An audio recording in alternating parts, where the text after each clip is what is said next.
Punang babaylan, ano po ang ginagawa niyo? Hindi ko maunawa ng mensahe ng anyong bawat galaw. Ang kumpas na ngayong mga braso at taliri, hindi ko rin mahiwatikan. Ano po ba ang kahulugan ng mga yan? Prinsesa Kiara, sinasamo ko lamang po ang espiritu ng kalikasan. Ganon din ang mga diwata ng ating banwa at ang mga sinaunang umalagad na matagal nang nagbabantay sa ating lupain. Nang dahil sa kanila, naging masagana ang pamumuhay natin dito sa banwang Pilaway. Punang babaylan, totoo po ba talaga ang mga umalagad? Ano ang papel nila rito sa ating banwa o sa ating bayan? Oo naman, tunay at walang pag-aalinlangan ng kanilang pag-iral. Ang mga umalagad ay ang mga sinauna nating ninuno na matagal nang namayapa. Subalit naging bahagi ng espiritu ng kalikasan upang bantayan ang ating lupain. Batay naman sa ulat ng mga sinaunang umaluhokaan. Ang ilan sa mga umalagad ay nagaanyong isang hayop o sinag ng mutya upang lihim na mapangalagaan ng ating lupain. Kung ganon, totoo pala ang mga mutyaw anting-anting po ng babaylan. Nakakausap mo po ba ang umalagad? Sa panahong pamamaraan, gusto ko ring matutunan ng mga yan. Nais kong makausap ang kay bubuti natin mga ninuno. Matagal ko na po silang gustong makadaupang palad. Hindi ganon kadali ang nais mong mangyari, Prinsesa Kiara. Ang kakayahan ng mga tulad naming babaylan ay hindi basta-bastang natututuhan. Liban na lamang kung sasadyaing pagkalooban ka nito mula sa mga kagalang-galang ng mga umalagad.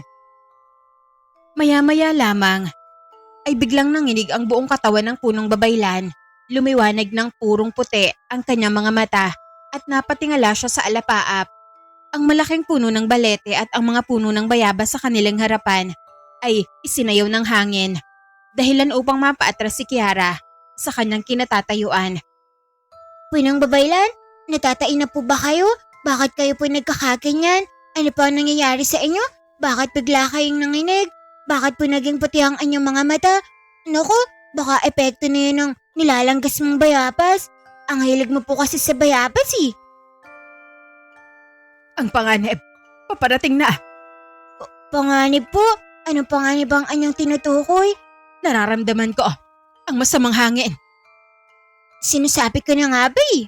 Tatakipan ko na po ang ilong ko. Mahal na prinsesa, mali ka nang iniisip. May masamang pangyayaring darating sa ating banwa. Isang malagim na kaguluhan ang malapit nang sumapit sa ating lupain. Ano po ang mangyayari sa banwang Pilaway? Sino po ba ang magdadala ng panganib na ito? Darating ang mga halimaw upang sakupin ang ating lupain. Mga halimaw po? O prinsesa, sasalakayin nilang ating banwa at aagawin ang ating lupain sa atin. Gagawin nila mga bihag at talipin ang ating mga kababayan. Bakit naman po nila gagawin yun? Ano po ang kanilang nais sa mga tao? Gutom ang nagtutulak sa mga halimaw na yon. Kapag wala na silang makain, gagawin nilang pagkain ng mga tao. Hindi maaari. Hindi natin maaaring hayaang mangyari yun sa ating mga kapanalig. Punang babaylan, ano po ang maaari natin gawin upang mapigilan po sila? Wala na tayong dapat pang sayanging oras, Prinsesa Kiara. Kailangan mong ipaalam ka agad kay Haramuraida at Datu Isog ang lahat ng aking sinabi. Sabihin mong may malaking panganib na paparating sa ating banwa at kailangan na maging handa ang lahat. Apo, punang babaylan, sasabihin ko po kay Amati ng lahat ng inyong sinabi po. Bilisan mo, Prinsesa Kiara. Ang mga halimaw ay paparating na at maaaring hindi na natin kayang pigilan ang kanilang pagdating kapag nahuli na ang lahat. Huwag po kayo mag-alala po ng babaylan. Gagawin ko po ang lahat upang maaligtas ang ating banwa at ang ating mga kapanalig. Mabilis ako maripas ng takbo si Prinsesa Kiara sa gubat patungo sa sentro ng kanilang banwa. Sa bawat hakbang ng prinsesa, kusang umiiwas sa mga halaman na tila kinikilala ang kanyang pagdating at hinahayaan siya na makadaan. Pagkarating niya sa kubo ng mga maharlika, naudlot ang tugtog ng kudyapi mula sa musikero nang marinig ang malakas na sigaw ng prinsesa habang papalapit siya sa kubo. Ama? Ina? Nasan po kayo? Agad na napalingon ng kanyang ama, pati na rin ang kanyang ina na noong mga oras na yon ay pinapaypayan ng kanilang mga oripon o alila. Pagkakita sa hingal na si Kiara, agad sila na nabahala. Kiara anak, bakit ka humahangos? Anong nangyari sa'yo? Bakit ka nagmamadali? May masama bang nangyari sa ginawa mong pagbisita sa punong babaylan? Ama? Ina? Kailangan pa rin niyo akong pakinggan. may nakita pong pangit tayo ng punong babaylan. Pangitain? Anong nakita niya? Sabihin mo sa amin, Kiara. Anong sinabi ng punong babaylan? Bigla po siyang nanginig at lumiwanag ng purong puti ang kanyang mga mata. Pagkatapos, nagsalita po siya habang nakatingala sa kalangitan. May masamang panganib daw po na darating sa ating banwa. Isang malagim na kaguluhan na magaganap sa ating lupain. Anong uri ng panganib ang kanyang nakita? Darating daw po ang mga halimaw upang sakupin ang ating lupain, ina. Mga halimaw? Apo, ama, gagawin daw nila mga bihag o alipin ng ating mga kapanalig. At kapag nagutom ang mga halimaw, maaari nilang gawing pagkain ng kanilang mga bihag. Mga bathala ng langit. Totoo ba ang lahat ng to? Hindi ko rin po alam, ina. Ngunit sinabi ng punong babaylan na kailangan ko kayong balaan agad. Kung ganon, hindi natin maaaring balawalain ang babalang ito. Mahal kong dato. Tama ka, mahal kong Hara. Kung ang pangitaing ito ay tunay na babala mula sa mga umalagad, kailangan natin paghandaan ang anumang panganib na darating. Ama, ano po ang gagawin natin ngayon? Ipatawag ang mga umalahukan. Pagbigay alam agad sa mga nasasakupan ng banwang Pilaway ang pangitain ng punong babaylan. Kailangan malaman ito ng buong banwa bago pa dumating ang mga halimaw. Hindi pumayag si Dato Isog na lumabas ng kubo ang kanyang mag-ina. Nais niyang manatili sa loob, sina Hara Moraida at Prinsesa Kiara, habang siya naman ang haharap sa nalalapit na panganib. Mahal kong Dato, hindi mo ba kami maaaring isama? Hindi ko kayang manatili rito habang ikaw ay humaharap sa panganib ng mag-isa. Hindi maaari, mahal kong Hara. Kailangan mong manatili rito kasama si Kiara. Mas ligtas kayo sa loob ng kubo kaysa sa labas. Pero ama, kaya ko naman pong lumaban. Maaari po akong sumama sa inyo. Minsan nyo na rin naman po akong tinuruang humawak ng sandata. Hindi, Kiara. Bata ka pa. Hindi mo pa panahon upang humarap sa ganitong panganib. Pero ayoko pong manatili dito habang kayo ay nasa labas at nakikipaglaban. Anak, makinig ka sa akin. Ang pinakamahalagang tungkulin mo ngayon ay manatiling ligtas kasama ng iyong ina. Paano ka naman, mahal kong Dato? Sino ang magbabantay sa'yo? May mga kawal akong kasama. Hindi ako mag-iisa. Ngunit sinabi ng punong babaylan ng mga halimaw ang darating. Hindi natin alam kung gaano sila karami o kung gaano sila kalakas. Kaya kailangan kong ihanda ang ating mga hukbo. Hindi ko hahayaang makapasok ang mga halimaw sa ating banwa nang walang lumalaban sa kanila. Ama, mag-ingat po kayo.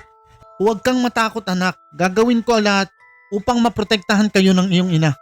Mahal kong Dato, mag-ingat ka. Huwag mong kalilimutan na naghihintay kami ni Kiara sa pagbabalik mo.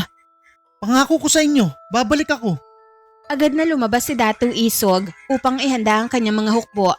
Naiwan naman sa loob ng kubo si Hara Moraida at Prinsesa Kiara, kapwa na babalot ng pangamba sa maaaring mangyari sa kanilang banwa. Ina, bakit po parang ang bigat ng tip-tip ko? Natatakot ako para sa iyong ama-anak. Ngunit kailangan natin na magtiwala sa kanyang kakayahan.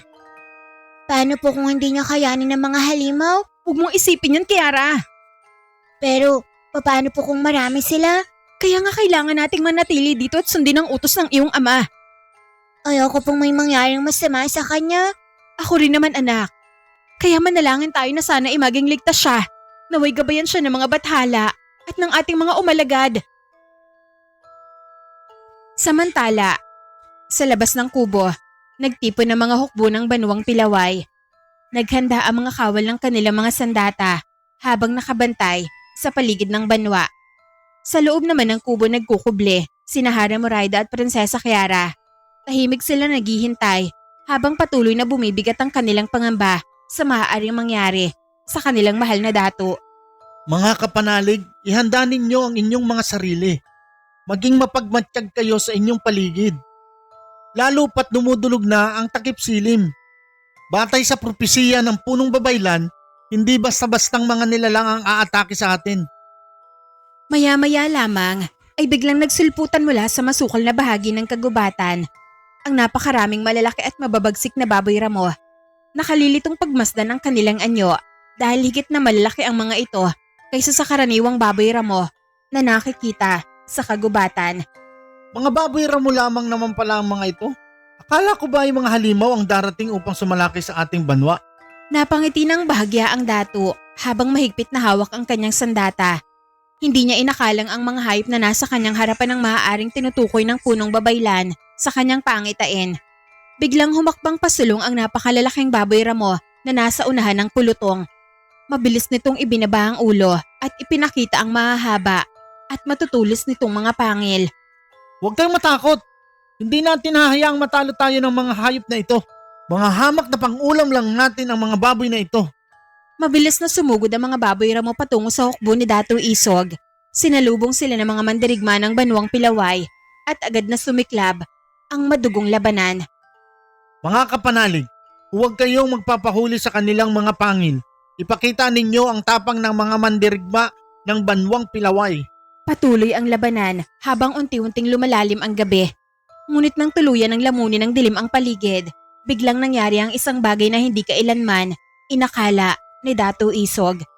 Ang mga baboy ramo ay isa-isang nagsimulang magbago ng anyo. Nanlaki ang mga mata ng Dato nang makita niyang unti-unting tumayo ang mga ito sa kanilang dalawang paa. Ang kanilang malalaking katawan ay nagbagong anyo hanggang sa maging mga nilalang na kuwagis ng tao. Ngunit ang kanilang mga mukha ay nananatiling mababagsik at nakaririmarim. Anong mga ito? Hindi sila mga baboy ramo? Mga aswang sila? Isa pang baboy ramo ang nagbago ng anyo sa harapan niya. Mula sa pagiging isang mabangis na hayop ay naging isa itong nakaririmarim na aswang na may mabangis na mukha. Napaatras ng bahagya ang Dato habang isa-isang nagbabago ng anyo ang mga halimaw sa kanyang paligid. Muling sumugod ang mga halimaw. Sa pagkakataong yon, napagtanto ni Dato Isog na hindi ordinaryong mga hayop ang kanilang kalaban. Ang mga nilalang na kanyang minamaliit kanina ay mga mababangis na aswang na may higit na malakas na kapangyarihan. Mga kapanalig, huwag kayong uurong. Ipaglaban ninyo ang ating banwa. Ngunit hindi na nagawang mapigilan ng Dato ang napakaraming halimaw. Isa-isa nilang pinabagsak ang mga mandirigma hanggang sa mapalibutan si Dato Isog. Hindi ko hahayaan mapasa kamay ninyo ang Banwang Pilaway. Biglang sumugod ang isang mabangis na aswang at mabilis na inilubog ang kamay nito sa dibdib ng Dato. Marahas nitong dinukot ang puso ni Dato Isog sa harapan ng kanyang mga mandirigma. Napaatras sa mga mandirigma sa takot. Ngunit bago pa man sila makakilos, tuluyang bumagsak sa lupa ang kanilang pinuno. Ina, wala na po si Ama. Napas lang na siya ng mga aswang. Ano na po ang gagawin natin ngayon? Tsaka na isusunod na tayo ng mga halimaw na yun. Anak, iwasan mong sumilip sa siwang na yan. Baka matunugan ka ng mga aswang. Hindi ngayon ang tamang oras ng pangungulila. Kinakailangan nating gumawa ng paraan upang makaligtas ngayong gabi. Tsaka kung hindi gugustuhin ng iyong ama, kung maging tayo ay mapapaslang din ng mga aswang na yan. Kailangan po nating ipagiganti si Ama. Lalabas po ako, Ina. Papaslangin ko rin ang mga aswang na pumatay sa mga kapanalig natin. Lalo na ang aswang na pumatay sa ating mahal na Dato. Maghunos dili ka, Kiara. Lubhang marami ang mga halimaw. At hindi hamak na mas malalakas sila kumpara sa atin. Iilan na nga lamang ang mga mandirigma natin. Ngayon anong laban ng mga kagaya natin? Sige nga. Panay kababaihan na lamang. Matatanda. Mga bata. At mga oripon ang naditira sa bawat kubo rito sa ating banwa. Ano po ang gagawin natin, Ina? Mas lalo tayong mauubos kung hahayaan lamang natin sila na paslangin ng ating mga kapanalig. Tatakas tayo. Halika, sumunod ka sa akin. Dadaan tayo sa likod ng kubo. Eto, kuhanin mo ang kampilan na ito. Kailangan natin ng pananggalaban sa mga halimaw. Bagong hasa pa ang mga yan, kaya't matalas at tsakong agad na mapapatay ang aswang na masusugatan yan. Maingat na lumabas sina Hara, Moraida at Kiara sa likod ng bahagi ng kubo, kasama ang ilang uripon na tumulong sa kanilang pagtakas. Subalit pagkalabas nila ay agad silang sinalakay ng mga nilalang na nagkalat sa paligid. Isa-isang napas lang ang mga uripon habang ang iba naman ay nabihag at kinaladkad palayo. Huwag na silang sasaktan. Kung hindi, itatara ko sa inyo isa-isa ang kampilang ito. Akala niyo ba, dahil bata ako ay madaling talunin? Nagkakamali kayo. Tinuruan ako ng aking ama kung paano lumaban. At kahit hindi pa ako kasing husay niya, kaya kong gamitin ng kampilang ito para paslangan kayong lahat. Narinig niyo ba yon, mga kasama? Isang batang nagmamalaki Sa tingin mo ba, bubuet, ay matatakot kami sa isang maliit na bata na halos hindi man lamang kayang buhatin ang sariling sandata niya? Mali ka, kaya kong buhatin ang kampilan ko at kung gusto mong patunayan kung kaya ko rin itong gamitin, maaari kang lumapit dito para malaman mo. Pero sasabihin ko na sa'yo ngayon pa lang, kapag natamaan kita, huwag kang iyak at magsumbong si nanay mo. Napakatapang mo para sa isang batang katulad mo. Matanda na ako at hindi ko kailangan ng ina. Hindi mo ako katulad. Sa bagay, ngayon ko lang napansin mukha ka na nga palang gurang. Para sabihin ko sa'yo, hindi ako matapang. Galit lang ako sa inyong lahat. At saka kayo ang unang nanggulo sa amin. Kung nanatili lang sana kayo sa inyong mga lungga, hindi sana tayo aapat sa ganito. Sumugod ang matandang aswang kay Kiara. Agad siyang umurong at buong tapang na itinaas ang kanyang kampilan upang salagin ang mga kuko nito. Yun na ba ang buong lakas mo? Sobrang hina mo naman. Ang dapat sa'yo, nagpapahinga na sa lungga para kang alimango kong lumapan. Lampa. Muling umatake ang aswang, ngunit mabilis na nakaiwas si Kiara. Iwinasiwas niya ang kanyang kampilan at napaatras naman ang halimaw. Ayan, nakita mo? Sinabi ko naman sa'yo na wag mo akong maliitin eh. Akala mo siguro dahil bata ako, ay hindi ako marunong lumaban. O ano, gusto mo pa bang sumubok? Lumapit ka, pero wag kang magagalit kapag natamaan kita. Kiara, itigil mo na yan. Lumayo ka sa kanila. Hindi mo kayang labanan ang lahat ng mga aswang na narito. Kaya ko po ina, isa naman po ang kalaban ko ngayon. Isa? Kiara, tumingin ka sa paligid mo. Hindi lamang yan ang aswang na narito. Napakarami nila. Patuloy pa silang dumarating. Kung magpapatuloy kang lumaban, hindi magtatagal ay mapapaligiran na nila tayo. Ganun po ba ina? Oo, kaya ibaba mo ng iyong kampilan at sumunod ka sa akin. Huwag nang matigas ang ulo mo. Pero ina, baka isipin nila na natatakot ako sa kanila kapag tumakbo ako. Wala akong pakialam kung anong isipin nila. Ang mahalaga ay makaligtas tayo. Hindi ito ang panahon para patunayan mo kung sino ang mas matapang, Kiara. Sige po, tatakbo na rin nga ako. Duwag ka palang bata ka. Takot ka. Wala kang pinagkaiba sa iyong ina. Hindi ako tatakbo dahil natatakot ako sa inyo. Kung gayon, bakit ka tatakbo? Dahil ayaw kong makagat ng mga pangit na katulad mo. Ikaw talaga, Kiara. Huwag mo nang patulan ng lolang aswang na yan. Pero ina, paano naman ang mga kasama natin? Iiwan na lang ba natin sila? Kung may ibang paraan lamang upang mailigtas silang lahat, gagawin ko. Ngunit sa ngayon, wala na tayong sapat na mandirigma upang labanan ng mga halimaw na ito. Kapag nanatili tayo rito, pati ikaw ay maaaring mapahamak. Yun ang iniiwasan kong mangyari, anak. Kapag nakaligtas po ba tayo, babalikan natin sila? Oo, pangako ko sa'yo. Ngunit ngayon kailangan mo magtiwala sa akin at tumakbo ka ng buong lakas. Naintindihan mo ba? Apo, pero ina, Ano na naman?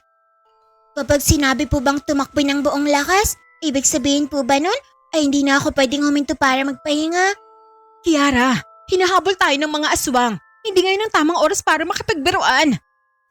Alam ko naman po, nagtatanong lang ako para malinaw. Tumakbo ka na.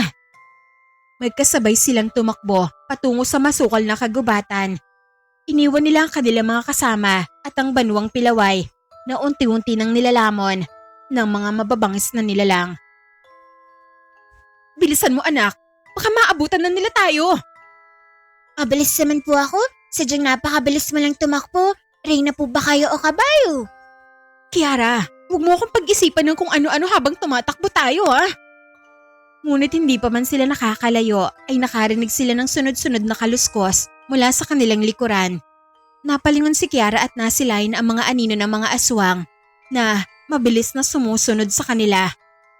Ina, malapit na nila tayong maabutan. Huwag mo na pong tangkain pa ang lumingon. At bakit naman? Ano mangyayari kung lilingon ako? Baka mawalan ka ng ganang tumakbo kapag nakita mo ang kapangitan nila. Hindi nagtagal. Napansin ni Hara Moraida ang isang sangang daan sa kanilang harapan. Napahinto siya sandali at mabilis na pinagmasdan ang dalawang landas. Nakapwa patungo sa mas malalim na bahagi ng kagubatan. Ina, bakit po kayo huminto? Huwag naman po sana kayo mag-isip ng matagal. Baka maabutan na tayo ng mga aswang habang nagpapasya tayo. Kung saan tayo pupunta? May 200, Kiara. Kapag nagpatuloy tayong magkasama sa isang landas, madali tayong masusundan ng mga aswang. Kailangan natin silang iligaw. Ililigaw po natin sila? Paano po? Oo, magkahiwalay tayong daraan sa 2 landas. Kapag nakita nila magkaiba ang ating tinahak, maaari silang malito at mahirapan nilang malaman kung sino sa ating 2 kanilang susundan. Sandali po ina, ibig sabihin, maghihiwalay tayo? Oo anak, ngunit pansamantala lamang. Kapag nakalayo na tayo sa mga aswang, hanapin natin ang isa't isa. Hindi po ako sang-ayon. Kiara, wala na tayong panahon para magtalo. Papalapit na sila. Makinig ka sa akin. Dadaan ako sa kaliwang landas at ikaw naman ay tumungo sa kanan. Huwag kang lalayo sa landas na iyong tinatahak at huwag kang hihinto hanggang sa maramdaman mong ligtas ka na. Pero ina, ayaw kong maghiwalay tayo.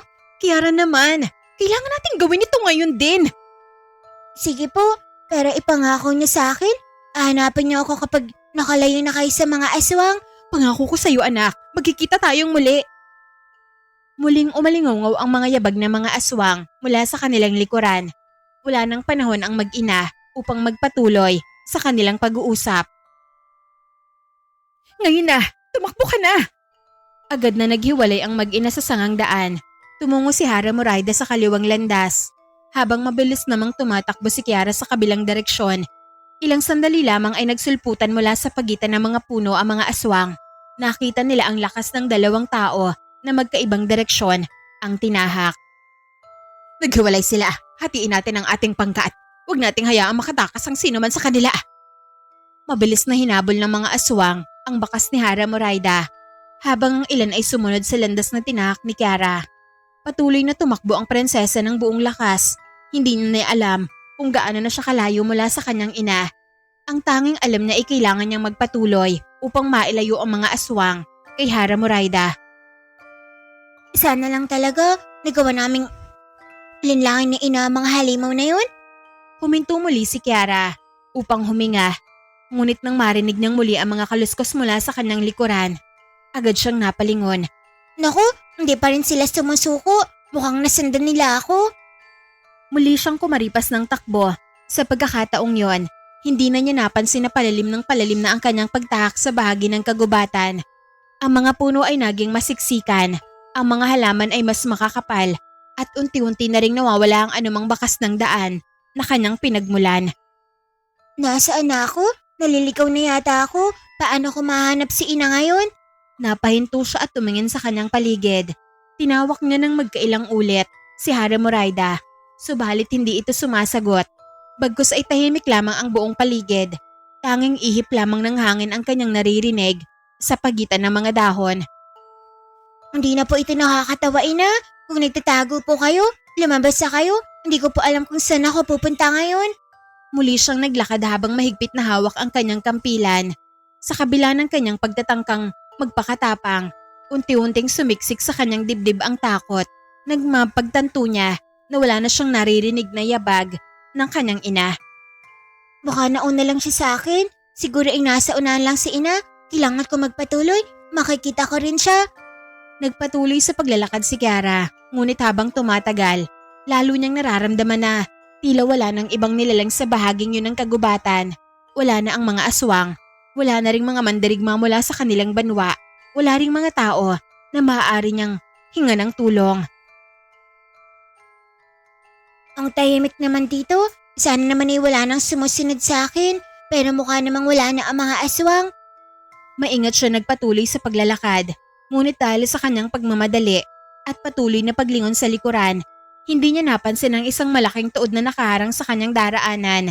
Biglang sumabit ang kanyang paa sa tuod. Nawalan siya ng balanse at tuluyan na bumagsak sa lupa. Aray, ang sakit. Bakit ba kasi may tuod dito? Sino ba nag-iwan nito rito? Sinubukan niyang bumangon, ngunit nanginig ang kanyang katawan dahil sa matinding sakit na naramdaman sa kanyang binti. Pilit siyang umupo at hinawakan ng kanyang binti. Napatingin siya sa direksyon na kanyang pinanggalingan. Ina, nasan ka na? Kailangan ko pong hanapin kayo. Hindi ko na po alam kung nasan ako. Muli niyang sinubukang tumayo Ngunit bago pa man niya tuluyang maiangat ang kanyang katawan, ay biglang umikot ang kanyang paningin. Unti-unting lumabo ang kanyang nakikita at humina ang kanyang pandinig. Sinubukan niyang kumapit sa tuod upang makatayo, ngunit hindi na niya kinaya ang panghihina ng kanyang katawan. Tuluyan siyang bumagsak sa lupa at nawala ng malay. Nagising na lamang siya nang may maramdaman siyang kakaiba at basang bagay na dumadampi sa kanyang mukha.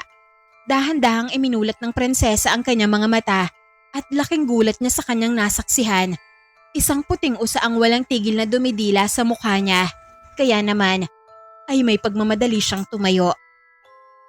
Usa, para mo ng awa, layuan mo ako, hindi ako masarap, kaya wag mo akong kakainin, ang baho-baho at ang lagkit-lagkit pa ng laway mo.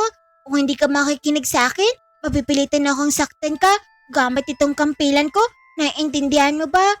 Subalit humakbang pa rin ang usa papalapit sa bata. Kung kaya naman ay nakaramdam ng takot si Prinsesa Kiara. Iwinasiwas niya ang kanyang kampilan at akma na sanang tatagay ng usa, pero napapikit siya dahil sa nakakasilaw na liwanag na nagmumula sa katawan ng usa. Ano ba naman yan? Katulad ka rin pala ng mga aswang na takot sa liwanag? Imulat mo na mga mata mo, Prinsesa Kiara. Wala na ang liwanag na kinatatakutan mo. Sino ka? Nasaan ang puting usa? Anong ginawa mo sa kanya? Paano mo siya naitaboy? Ang dami mo namang tanong, mahal na prinsesa. Hindi ako mag-aaral para sagutin ang mga sunod-sunod mo mga katanungan, no? Pero sige, pagbibigyan kita. Magpapakilala ako sa'yo. Ako nga pala si Lunara. Ang usa na nakita mo kanina at ako iisa lamang. Ano? Isa kang usa? Nagpapatawa ka ba? Wala ka namang sungay? Dalawa lang din naman ang mga paa mo, Kung gayon, kailangan ko sigurong ipakita sa'yo kung sino talaga ako, no? Para hindi ka na magduda pa. Ano? Paano mo naman ipapakita? Hindi pa man tuluyang natatapos ni Kiara ang kanyang tanong, ay biglang napalibutan ng kakaibang liwanag ang katawan ng dalaga. Napaatras ang dalaga habang pinagmamasdan ng unti-unting pagbabago ng kanyang anyo. Ang balingkinita na katawan nito ay nabalot ng maningning na sinag hanggang sa tuluyan itong maglaho at napalitan ng isang napakaganda na puting usa. Ikaw? Ikaw talaga yung usa kanina? Ilang saglit lamang ang lumipas at muling nagliwanag ang katawan ng puting usa. Sa pagkakataong yon ay unti-unti itong nagbago ng anyo hanggang sa muling lumitaw sa harapan ni Kiara ang isang napakagandang dalaga. Ngayon, naniniwala ka na ba sa akin? Aba, oo. Opo. Pero, paano mo nagawa yun? Hindi ko alam na may mga usang kayang maging tao. Hindi ako pangkaraniwang usa, Prinsesa Kiara. Isa akong umalagad na matagal nang nagbabantay sa tagong gubat na to. Umalagad? Totoo ba? Isa kang umalagad? Oo, tungkulin kong bantayan ang gubat at pangalagaan ng lahat ng nilalang na naninirahan dito. Kapag may panganib na dumarating, ginagawa ko ang lahat upang ilayo sila sa kapahamakan. Kung ganun, bakit ka nagpapanggap na usa? Dahil mas madaling itago ang aking tunay na pagkatao. Hindi madaling mapansin ng mga mapanganib na nilalang ang isang puting usa na naglilibat sa gubat. At higit sa lahat, ayokong malaman ng sino man ang tunay kong pagkakakinanlan. Kung ganun, isa ka ba sa mga nilalang na sinasamo ng mga babaylan? Maaaring tama ang hinala mo. Isa ako sa mga umalagad na madalas na sinasamo ng mga babaylan kapag nangangailangan sila ng tulong mula sa mga nilalang na nagbabantay sa kalikasan. Marahil ay narinig mo na ito mula sa mga punong babaylan ng Banuang Pilaway. Pero hindi pa ganoon kahinog ang aking kapangyarihan. Ako ang umalagad na magsisilbi lamang gabay. Hanggang ngayon, hindi pa rin natatapos ang misyon ko hanggat hindi ko nahanap ang taong nararapat. Anong klaseng misyon? At sino ang tao na sinasabi mong karapat-dapat? Huwag mo na munang isipin yon. Ang mahalaga ngayon, nailayo kita sa panganib na dulot ng kaguluhan sa inyong banwa. Kung ganun, alam mo pala ang tungkol sa amin? Marami ako nalalaman patungkol sa Banuang Pilaway, Prinsesa Kiara. At alam ko rin kung bakit napadpad ka rito. Yan ay dahil hinabol ka ng mga aswang. Hindi ba? Nasaan sila? Ang mga aswang? Nandito rin ba sila? Sinundan ba nila ako hanggang dito? Huwag kang matakot. Hindi ka na nila masusundan. Dinala kita sa isang ligtas na lugar. Ang buong bahaging ito ng gubat ay nababalutan ng aking mahika. Hindi basta-basta makakapasok dito mga aswang. lalo na ang mga nilalang na may masasamang hangarin. Ibig mong sabihin, nandito ako sa tahanan mo? Ligtas nga ba ako? Sa ngayon, oo, habang naririto ka, hindi ka nila matutunton. Maging ang iyong amoy ay hindi nila maaamoy at ang bakas ng iyong presensya ay hindi nila mararamdaman. Si Ina, alam mo ba kung nasa ng aking ina? Huwag ka na mag-alala, Prinsesa Kiara. Nasa ligtas na lugar ang iyong ina. Nararamdaman ko ang kanyang presensya. Mabuti naman kung ganun. Maraming salamat, Lenara. Huwag muna akong pasalamatan, Prinsesa Kiara. Marami ka pang kailangan na malaman bago ka makabalik sa iyong mga kasama. Bahagyang napakunot ang noo ni Kiara sa kanyang narinig. Ngunit bago pa man siya makapagtanong, ay biglang napalingon ang kanyang mga mata sa paligid. Noon lamang niya tunay na napansin ang lugar na kinaroroonan nila. Napaawang ang kanyang bibig sa labis na paghanga. Hindi ko akalaing may ganitong kagandang lugar na nakatago sa kailaliman ng gubat. Grabe, kumanga-manga ang paligid. Puno ng matatayag na punong tila abot hanggang langit ang mga sanga. Isa pa, ang kanilang mga dahon ay luntian at makakapal din. Ang saya namang makakita ng ganito. Walang kapantay ang ganda ng pagitan ng mga dahon. Sumisingit pa ang malalambot na sinag ng araw na para bang gintong mga hibla na sadyang ibinitin sa hangin. Hindi lang yan, Prinsesa Kiara. Pansinin mo rin ang ilalim ng mga puno. May sari-saring halaman at saka kung hindi mo pa kailanman nakita sa tanang buhay mo. May mga bulaklak din na kulay bugaw na kumikinang na parang maliliit na bituin. Habang ang iba naman ay kulay lila at tila may sariling liwanag sa gitna ng kanilang mga talulot. Pansinin mo sila. Sa bawat pag-ihip ng hangin ay marahang gumagalaw ang mga ito na parabang sumasayaw sa isang himig na tanging ang gubat lamang ang nakakarinig. Sa panaginip ko lang nakakita ang mga tunoon. Kung panaginip man to, mas gugustuhin ko pa na wag nang magising. Hindi ka nananaginip, Prinsesa. Totoo ang mga to. Ilibot mo pa ang iyong tingin sa paligid. May nakita ring malinaw na bate si Kiara. Dumadaloy ito sa pagitan ng malalaking bato. Ang tubig nito ay napakalinaw, kaya kitang-kita ni Kiara ang maliliit na isda na may kumikinang nakaliskis na naglalaro sa ilalim. Sa ibabaw ng tubig ay may mga daong hugis bituin na dahan-dahang lumulutang, kasabay ng banayad na agos. Sa malapit na mga sanga ay may mga ibong may makukulay na balahibo na tila gawa sa mga hiyas. May ilan ding maliliit na nilalang na mabilis na nagtatago sa likod ng mga halamang ligaw tuwing mapapansin sila ng batang si Kiara. Sa itaas naman ay may mga paru-paro na lumilipad na parabang mga mumunting nilalang na nagbabantay sa kagubatan. Ngunit ang higit na nakapukaw sa pansin ng prinsesa ay ang malaking punong nasa pinakagitna ng lugar. Ang katawan nito ay napakalaki at tila ilang daang taon na nakatayo roon. Ang mga ugat nito ay nakalabas sa lupa na parabang mga kamay na mahigpit na yumayakap sa buong gubat. Sa pagitan ng mga ugat nito ay may maliliit na halamang kumikinang na kulay pilak. Sa bawat paghinga ng hangin ay tila sumasabay sa pagkinang ang buong paligid, dahilan upang magmukhang buhay ang mismong kagubatan. Lenara, ano ang lugar na to? Ito ang puso ng tagong gubat. At ang punong yon ay ang aking tirahan. Halika, prinsesa. Magtungo tayo sa loob ng bahay ko. Bahay mo yun? Paano naging bahay ang isang puno? Ni wala nga ako nakakitang pintuan eh. Basta, sumunod ka na lang sa akin. Malalaman mo rin. Sa bilis ng mga pangyayari, ay narating ng dalawa ang kinaroroonan ng puno.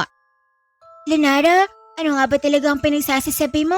Kanina mo pa sinasabi na bahay mo ang punong to, pero kahit isang pintuan ay wala akong makita.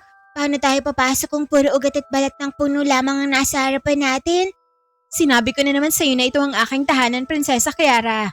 Hindi mo na kailangan mag-alala dahil may paraan para makapasok tayo. Hindi lamang basta-basta nakikita ng lahat ang pintuan ng punong ito. Talaga ba? O baka naman matagal ka na nakatira rito, kaya nasanay ka ng kausapin ng mga puno, Lenara. Pasensya ka na, pero mukhang kailangan mo na magpahinga. Baka pati ako ay nahawa na sa kabaliwan mo dahil nakikipag-usap na rin ako ngayon sa isang punong walang pintuan. Hindi ako nababaliw, Prinsesa Kiara. Ang punong ito ay buhay at matagal na nagbabantay sa kagubatang ito. Alam niya kung sino ang maaaring pumasok sa kanyang tahanan at kung sino ang hindi dapat na pagkatiwalaan. Puno lang naman ito, Lenara. Paano man nasabing buhay ito at paano man nasabing naiintindihan ka niya? Kung talagang nakikinig siya sa'yo, sige nga, kausapin mo siya ngayon. Sabihin mo sa kanya na papasukin niya tayo. Kung yan ang nais mo, wala akong problema.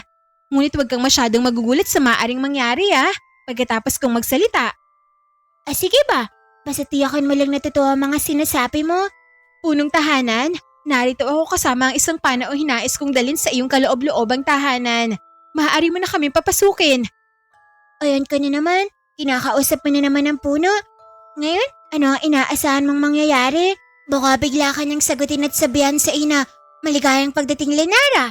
Aba, kapag nangyari yan, ako na mismo nga amin na may kakaiba talaga sa lugar na to. Mahal na prinsesa, huwag ka magsalita ng ganyan. Hindi mo alam kung gaano kalakas ang kapangyarihan ng kagubatang ito. May mga bagay na hindi nakikita ng iyong mga mata, ngunit hindi ibig sabihin na wala na ang mga ito. Sandali, ano nangyayari? Lumilundol yata Lenara. Tingnan mo ang puno. Gumagalaw ang kanyang mga balat at ugat. Walang lindol. Normal lamang ang mga nangyayari, mahal na prinsesa. Mukhang narinig na ako ng kaibigan kong puno. Lenara, tingnan mo. Gumagalaw ang katawan ng puno. Hindi ko akalaing totoo ang sinasabi mo. Huwag kang matakot. Pinapakita lamang niya sa atin ang kanyang pintuan dahil tinanggap ka niya bilang panauhin. Hindi ako natatakot. Nagulat lang ako. Kanina ay wala talagang kahit anong pintuan dito. Pero ngayon ay may lumilitaw na sa mismong katawan ng puno. Paano niya nagawa yun? Hindi lahat ng hiwaga ay kailangan na ipaliwanag ka agad, prinsesa. Ang mahalaga ay binuksan niya ang aking tahanan para sa atin. Halika na, pasok tayo bago pa niya muling isara ang kanyang pintuan. Sandali lang, gusto ko munang tingnan ng maputi. Napakaganda ng pintuang ito. Parang hindi man lamang ito gawa sa karaniwang kahoy. Para bang bahagi mismo ito ng puno. Dahil ganun na nga, ang buong tahanan na makikita mo sa loob ay bahagi ng punong to. Walang sino mang nagtayo ng bahay na to dahil ang mismong kalikasan ang siyang lumikha nito para sa akin. Kung ganun, talagang napakahiwaga ng lugar na to. Sige na Lenara, pumasok na tayo. Gusto ko nang makita kung ano ang nasa loob ng puno. Halika, Prinsesa Kiara. Malugod kitang tinatanggap sa aking tahanan. Ngunit mag-ingat ka sa iyong mga hakbang at huwag basta-basta hawakan ng anumang bagay na hindi mo alam kung para saan. Unang hakbang pa lamang ng dalawa sa loob ng puno ay namangha kaagad si Prinsesa Kiara. Napaawang ang kanyang bibig dahil sa nakakarahuyo na tanawin. Lenara, hindi ko alam kung saan ako unang titingin. Ang daming halaman, mga bulaklak at mga prutas. Para bang may sarili kang hardin sa loob ng puno na to. Akala ko may mga puan, kama at mesa, pero may bagong mundo para dito sa loob. Dito ako kumukuha ng aking makakain. Ang ilan sa mga bungang nakikita mo ay tumutubo mismo sa loob ng punong to. Kaya kahit hindi ako lumabas ng ilang araw, ay hindi ako magugutom. Napakaganda naman. At sandali, ano naman ang mga kumikislap na yan sa kilid? Huwag mong sabihin sa akin na mga totoong hayas ang lahat ng yan. Tama ang hinala mo. Mga hiyas sa mga na matagal na nakabaon sa ilalim ng mga ugat ng punong to. May mga batong kristal, diamante, at iba pang kayamanang matatagpuan sa loob ng aking tahanan.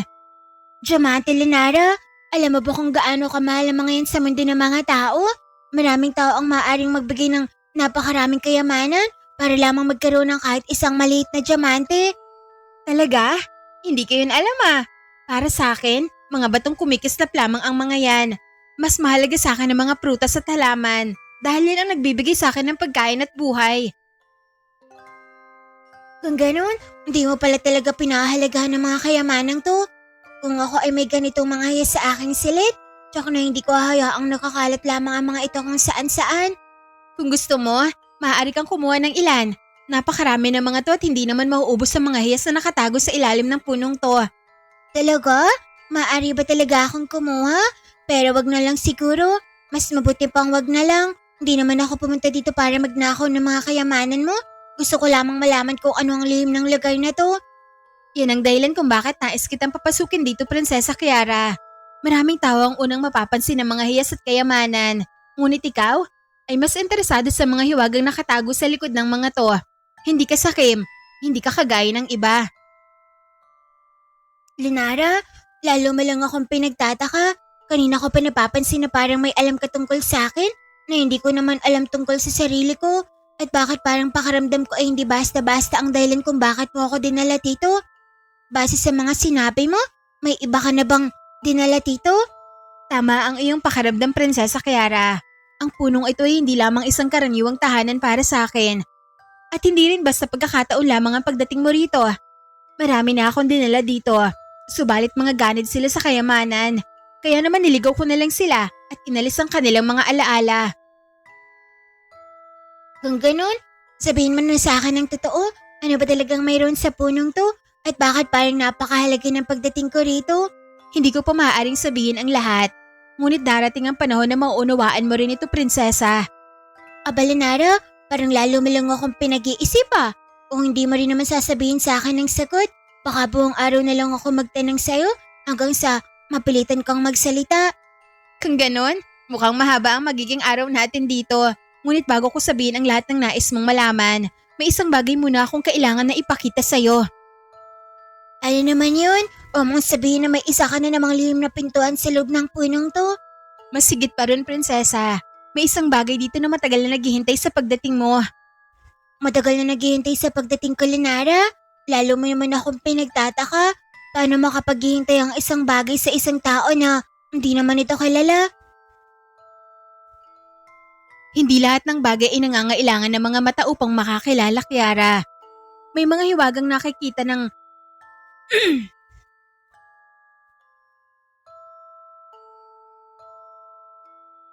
May mga hiwagang nakikilala ang isang tao, hindi dahil sa kanyang pangalan o katayuan, kundi dahil sa kapalaran na nakaukit na para sa kanya. Kapalaran na naman? Bakit parang lahat na lamang ng sinasabi mo ay may malalim na kahulugan? Hindi ba pwedeng sabihin mo na lang sa akin ng diretso kung ano ang bagay na mga sinasabi mo? Maaari naman, ngunit mas gugustuhin ko makita mo muna ito sa sarili mong mga mata. Halika, sumunod ka sa akin. Sumunod si Kiara sa direksyong pinuntahan ni Lunara habang palalim ng palalim ang kanilang dinaraanan. Unti-unting nagbabago ang paligid. Ang dating makitid na daan ay naging isang mahabang pasilyo na nababalot ng malalaking ugat ng puno. Teka lang, hintayin mo ako. Baka maligaw ako rito. Walang panganib na dapat mong katakutan sa loob ng tahanang to. Ngunit ang mundong nasa labas ay hindi kasing ligtas ng lugar na to. Ayan ka na naman? Ano na naman ang ibig mong sabihin? May humahabol ba sa akin? Hindi ko alam kung sino ang maaring humabol sa iyo, Prinsesa. Ngunit alam ko may mga nilalang na hindi magiging masaya kapag nalaman nilang natagpuan kita, lalo na ang mga aswang. Sandali lang, ano ba talaga ang alam mo? Kanina pa ako nagtatanong sa'yo eh, pero palagi mong iniiwasan ang sagot. Ngayon, sinasabi mo may mga nilalang na maaaring magkanap sa akin? Huwag kang matakot. Hindi kita dinala dito upang takutin ka. Dinala kita dito dahil nais ko magkaroon ka ng paraan upang maprotektahan ang sarili mo. Maprotektahan ang sarili ko? Pero paano? Di naman ako mandirigma, Lunara. Isa lamang akong prinsesang walang alam sa pakikipaglaban sa mga halimaw. At nilalang na sinasabi mo, hindi ganoon katinda ang mga itinuro sa akin ni Ama noon. Hindi mo kailangan na maging pinakamalakas na mandirigma upang ipagtanggol ang iyong sarili. Minsan, sapat na magkaroon ka ng isang bagay na makakagabay sa'yo kapag dumating ang oras ng panganib. Isang bagay? Yun ba ang sinasabi mong matagal na naghihintay sa pagdating ko? Oo, ngunit bago ko ito ibigay sa'yo, kailangan mo mangako sa akin ng isang bagay. Ano naman po ang kailangan kong ipangako? Huwag mong gagamitin ang kapangyarihan nito para saktan ng isang taong walang ginagawang masama sa'yo. At huwag mong hayaang ang kapangyarihang taglay nito ang siyang magdikta kung sino ka. Mukhang napakaseryoso naman ang bagay na yan, Lunara. Ano ba talagang ibibigay mo sa akin? Maghintay ka lamang, malapit na nating makita. Patuloy sa paglalakad ang dalawa hanggang sa tuluyang mawala sa kanilang likuran ng kanilang daanan. Sa halip na karaniwang silid, isang makipot na lagusan ng kanilang tinahak na parabang mismong katawan ng sinaunang puno ang nagbukas ng daan para sa kanila. Lunara, saan tayo pupunta? Bakit parang palalim ng palalim ang dinaraanan natin? Baka may kobre tayong makita rito ah. Bahagi pa rin ito ng aking tahanan. May mga silid lamang dito na hindi basta nakikita ng sino mang pumapasok sa punong to. Ibig mong sabihin, may mga lihim na silid pa sa loob ng punong to? Marami, Prinsesa Kiara. Ngunit ang silid na to ang isa sa pinakamahalaga sa lahat Dahil dito ko tinatago ang mga bagay na hindi maaaring mapunta sa maling mga kamay. At ang bagay na matagal na naghihintay sa pagdating ko ay isa sa mga yun? Tama ba, Lenara? Oo, Kung ganun, sana huwag mo na akong pag-isipan ng matagal. Baka hindi na ako makatulog mamaya dahil sa kakaisip kung anong tinatago mo rito. huwag kang mag-alala. Sa sandaling makita mo to, mauunawaan mo rin kung bakit kailangan kong ibigay ito sa'yo. Maya-maya, huminto si Lunara sa harap ng isang malaking ugat na tila walang anumang kakaiba. Ngunit mangiunat niya ang kanyang kamay. Dahan-dahang nagliwanag ang mga guhit sa balat ng puno. Unti-unting bumukas ang isang lihim na lagusan at sa likod nito ay lumitaw ang isang maliit ngunit napakadilim na silid. Lenara? Ano yan? Isang kwintas. Isang kwintas? Yan ba ang sinasabi mong mahiwagang bagay? Hindi ang kwintas ang mahalaga, Kiara. Tingnan mong mabuti ang palawit. Lumapit si Kiara sa kwintas na maingat na inilagay ni Lunara sa isang batong tila nagsisilbing altar. Sa unang tingin ay isa lamang itong simpleng palawit, ngunit agad niyang napansin ang kakaibang liwanag na gumagalaw sa loob ng kristal. Sandali, kakaiba ang batong yan. Hindi ko pa kailanman nakita ang ganitong uri ng bato. Para itong kristal, pero may kakaibang liwanag sa loob. Dahil hindi yan karaniwang bato, matagal na itong nakatago sa loob ng punong to bago pa man ako tumira dito. At bakit parang gumagalaw ang liwanag sa loob nito? Hindi ba parang may kung anong enerhiya na dumadaloy sa gitna ng bato? Yun ang dahilan kung bakit hindi ko to basta-basta na pinapakita sa sino man. Ang batong yan ay nagtataglay ng isang kapangyarihan na hindi dapat gamitin ng sino man na may masamang hangarin. Kung ganun, bakit mo to pinapakita sa akin? Dahil hindi ako ang pumili sa'yo, Kiara. Ang mutya mismo ang pumili sa'yo. Ano? Ang mutya ang pumili sa akin? Oo, nang unang makita ka nito, nagising ang kapangyarihan na matagal nang natutulog sa loob nito. Yan ang dahilan kung bakit alam kong hindi basta pagkakataon lamang ang pagkikita natin. Pero paano nito ako napili? Hindi naman ako humingi ng anumang kapangyarihan na hindi ko nga alam na may ganitong bagay na umiiral. Hindi kailangan na humingi ng kapangyarihan ng isang tao na nangangailangan nito. Minsan, ang kapangyarihan mismo ang lumalapit sa taong pinaniniwalaan nito na karapat-dapat na magdala nito. At sa tingin mo po, karapat-dapat ako na magkaroon nito? Hindi lamang ako naniniwala niyan. Pati ang mutsyang to ay naniniwala. Ngayon lang siya nagliwanag. Sa pagdating mo, saka lamang ito kumislap ng ganito. Lenara, hindi ko pa alam kung dapat ba akong matuwa o matakot. Paano kung hindi ko kayanin ang kapangyarihan nito? Hindi mo kailangan na malaman ang lahat ngayon. Ang kailangan mo lamang ay matutong magtiwala sa iyong sarili at sa kabutihan ng puso mo. At ano naman po ang mangyayari kapag sinuot ko to? Huwag ka mag-alala. Hindi ka nito gagawin na pinakamalakas na nilalang sa buong mundo, prinsesa. Ngunit kapag dumating ang panganib, tutulungan ka nitong maprotektahan ang iyong sarili laban sa mga pwersa na hindi mo pa kayang harapin. Ang mutsyang to ay higit pa sa isang sandata. Maaari ka nitong protektahan, ngunit ang tunay nitong kapangyarihan ay magigising lamang kapag ginamit mo ito para sa tamang dahilan. Ibig mong sabihin, hindi ko ito maaaring gamitin para sa sarili ko lamang? Maaari mo itong gamitin upang protektahan ang iyong sarili. Ngunit tandaan mong ang kapangyarihang ay pagkakatiwala sa isang tao ay hindi lamang para sa kanyang sariling kapakanan. Lenara, bakit pakiramdam ko ay napakalaking responsibilidad ang pinapasa mo sa akin? Dahil ganoon na nga ito. Ngunit hindi kita pipilitin kung hindi mo ito tatanggapin. Hindi ko po alam kung bakit, pero pakiramdam ko ay may dahilan kung bakit ako dinala dito. Kung ang mutsyang to ay talagang makakatulong sa akin upang maprotekta ng mga taong mahahalaga sa akin, tatanggapin ko to. Kung ganon, ilapit mo ang iyong kamay, Kiara. Ganito ba? Oo, huwag kang matakot. Dahan-dahang iniunat ni Kiara ang kanyang kamay. Noong sandaling lumapit ang kanyang mga daliri sa kristal, nagsimulang magliwanag ang buong silid. Ang dating malamlam na liwanag mula sa mutya ay naging mas maliwanag na para bang matagal nitong hinihintay ang sandaling yon. Lenara, bakit bigla itong umiinit? Baka mapaso ako nito. Dahil kinikilala ka nito bilang bagong tagapangalaga. Ano po yun, Lenara? Tingnan mo, ang liwanag sa loob ng bato ay lalong kumikinang. Huwag mong bibitiwan, prinsesa. Hindi ko naman po binibitiwan, pero parang may kakaiba akong nararamdaman. Para bang may kung anong liwanag na dumadaloy mula sa mutya papunta sa aking katawan. Huwag kang matakot, Kiara. Tinatanggap ka lamang nito. Lenara, bakit bigla ako nakakaramdam ng kakaibang init sa aking dibdib? Yan ang unang tanda na nagising ng kapangyarihan ng mutya. At ano po ang dapat kinagawin? Wala, hayaan mo lamang itong mangyari. Huwag mong lalabanan ang kapangyarihan nito. Lenara, hindi ko po alam kung ano nangyayari, pero parang may naririnig akong boses. Anong sinasabi? Hindi ko maintindihan, para bang napakalayo ng boses, pero parang kilala ko to. Huwag mo itong sundan, makinig ka lamang. Ngunit huwag mong susubukang hanapin kung saan nanggagaling ang tinig. Bakit? Ano bang ibig sabihin nun? Dahil hindi pa handa ang mutya na ipakita sa iyo ang lahat ng kapangyarihan nito. Kung ganun, bakit ngayon pa lamang ay parang napakarami ko nang nararamdaman? Dahil mula sa sandaling sinuot mo ang kwintas na yan, hindi ka na basta isang prinsesa lamang. Ibig sabihin, ikaw na ngayon ang tagapangalaga ng mutya ng Tanglaw. Mutya ng Tanglaw? Oo, prinsesa. Yan ang pangalan ng batong nasa palawit na yan.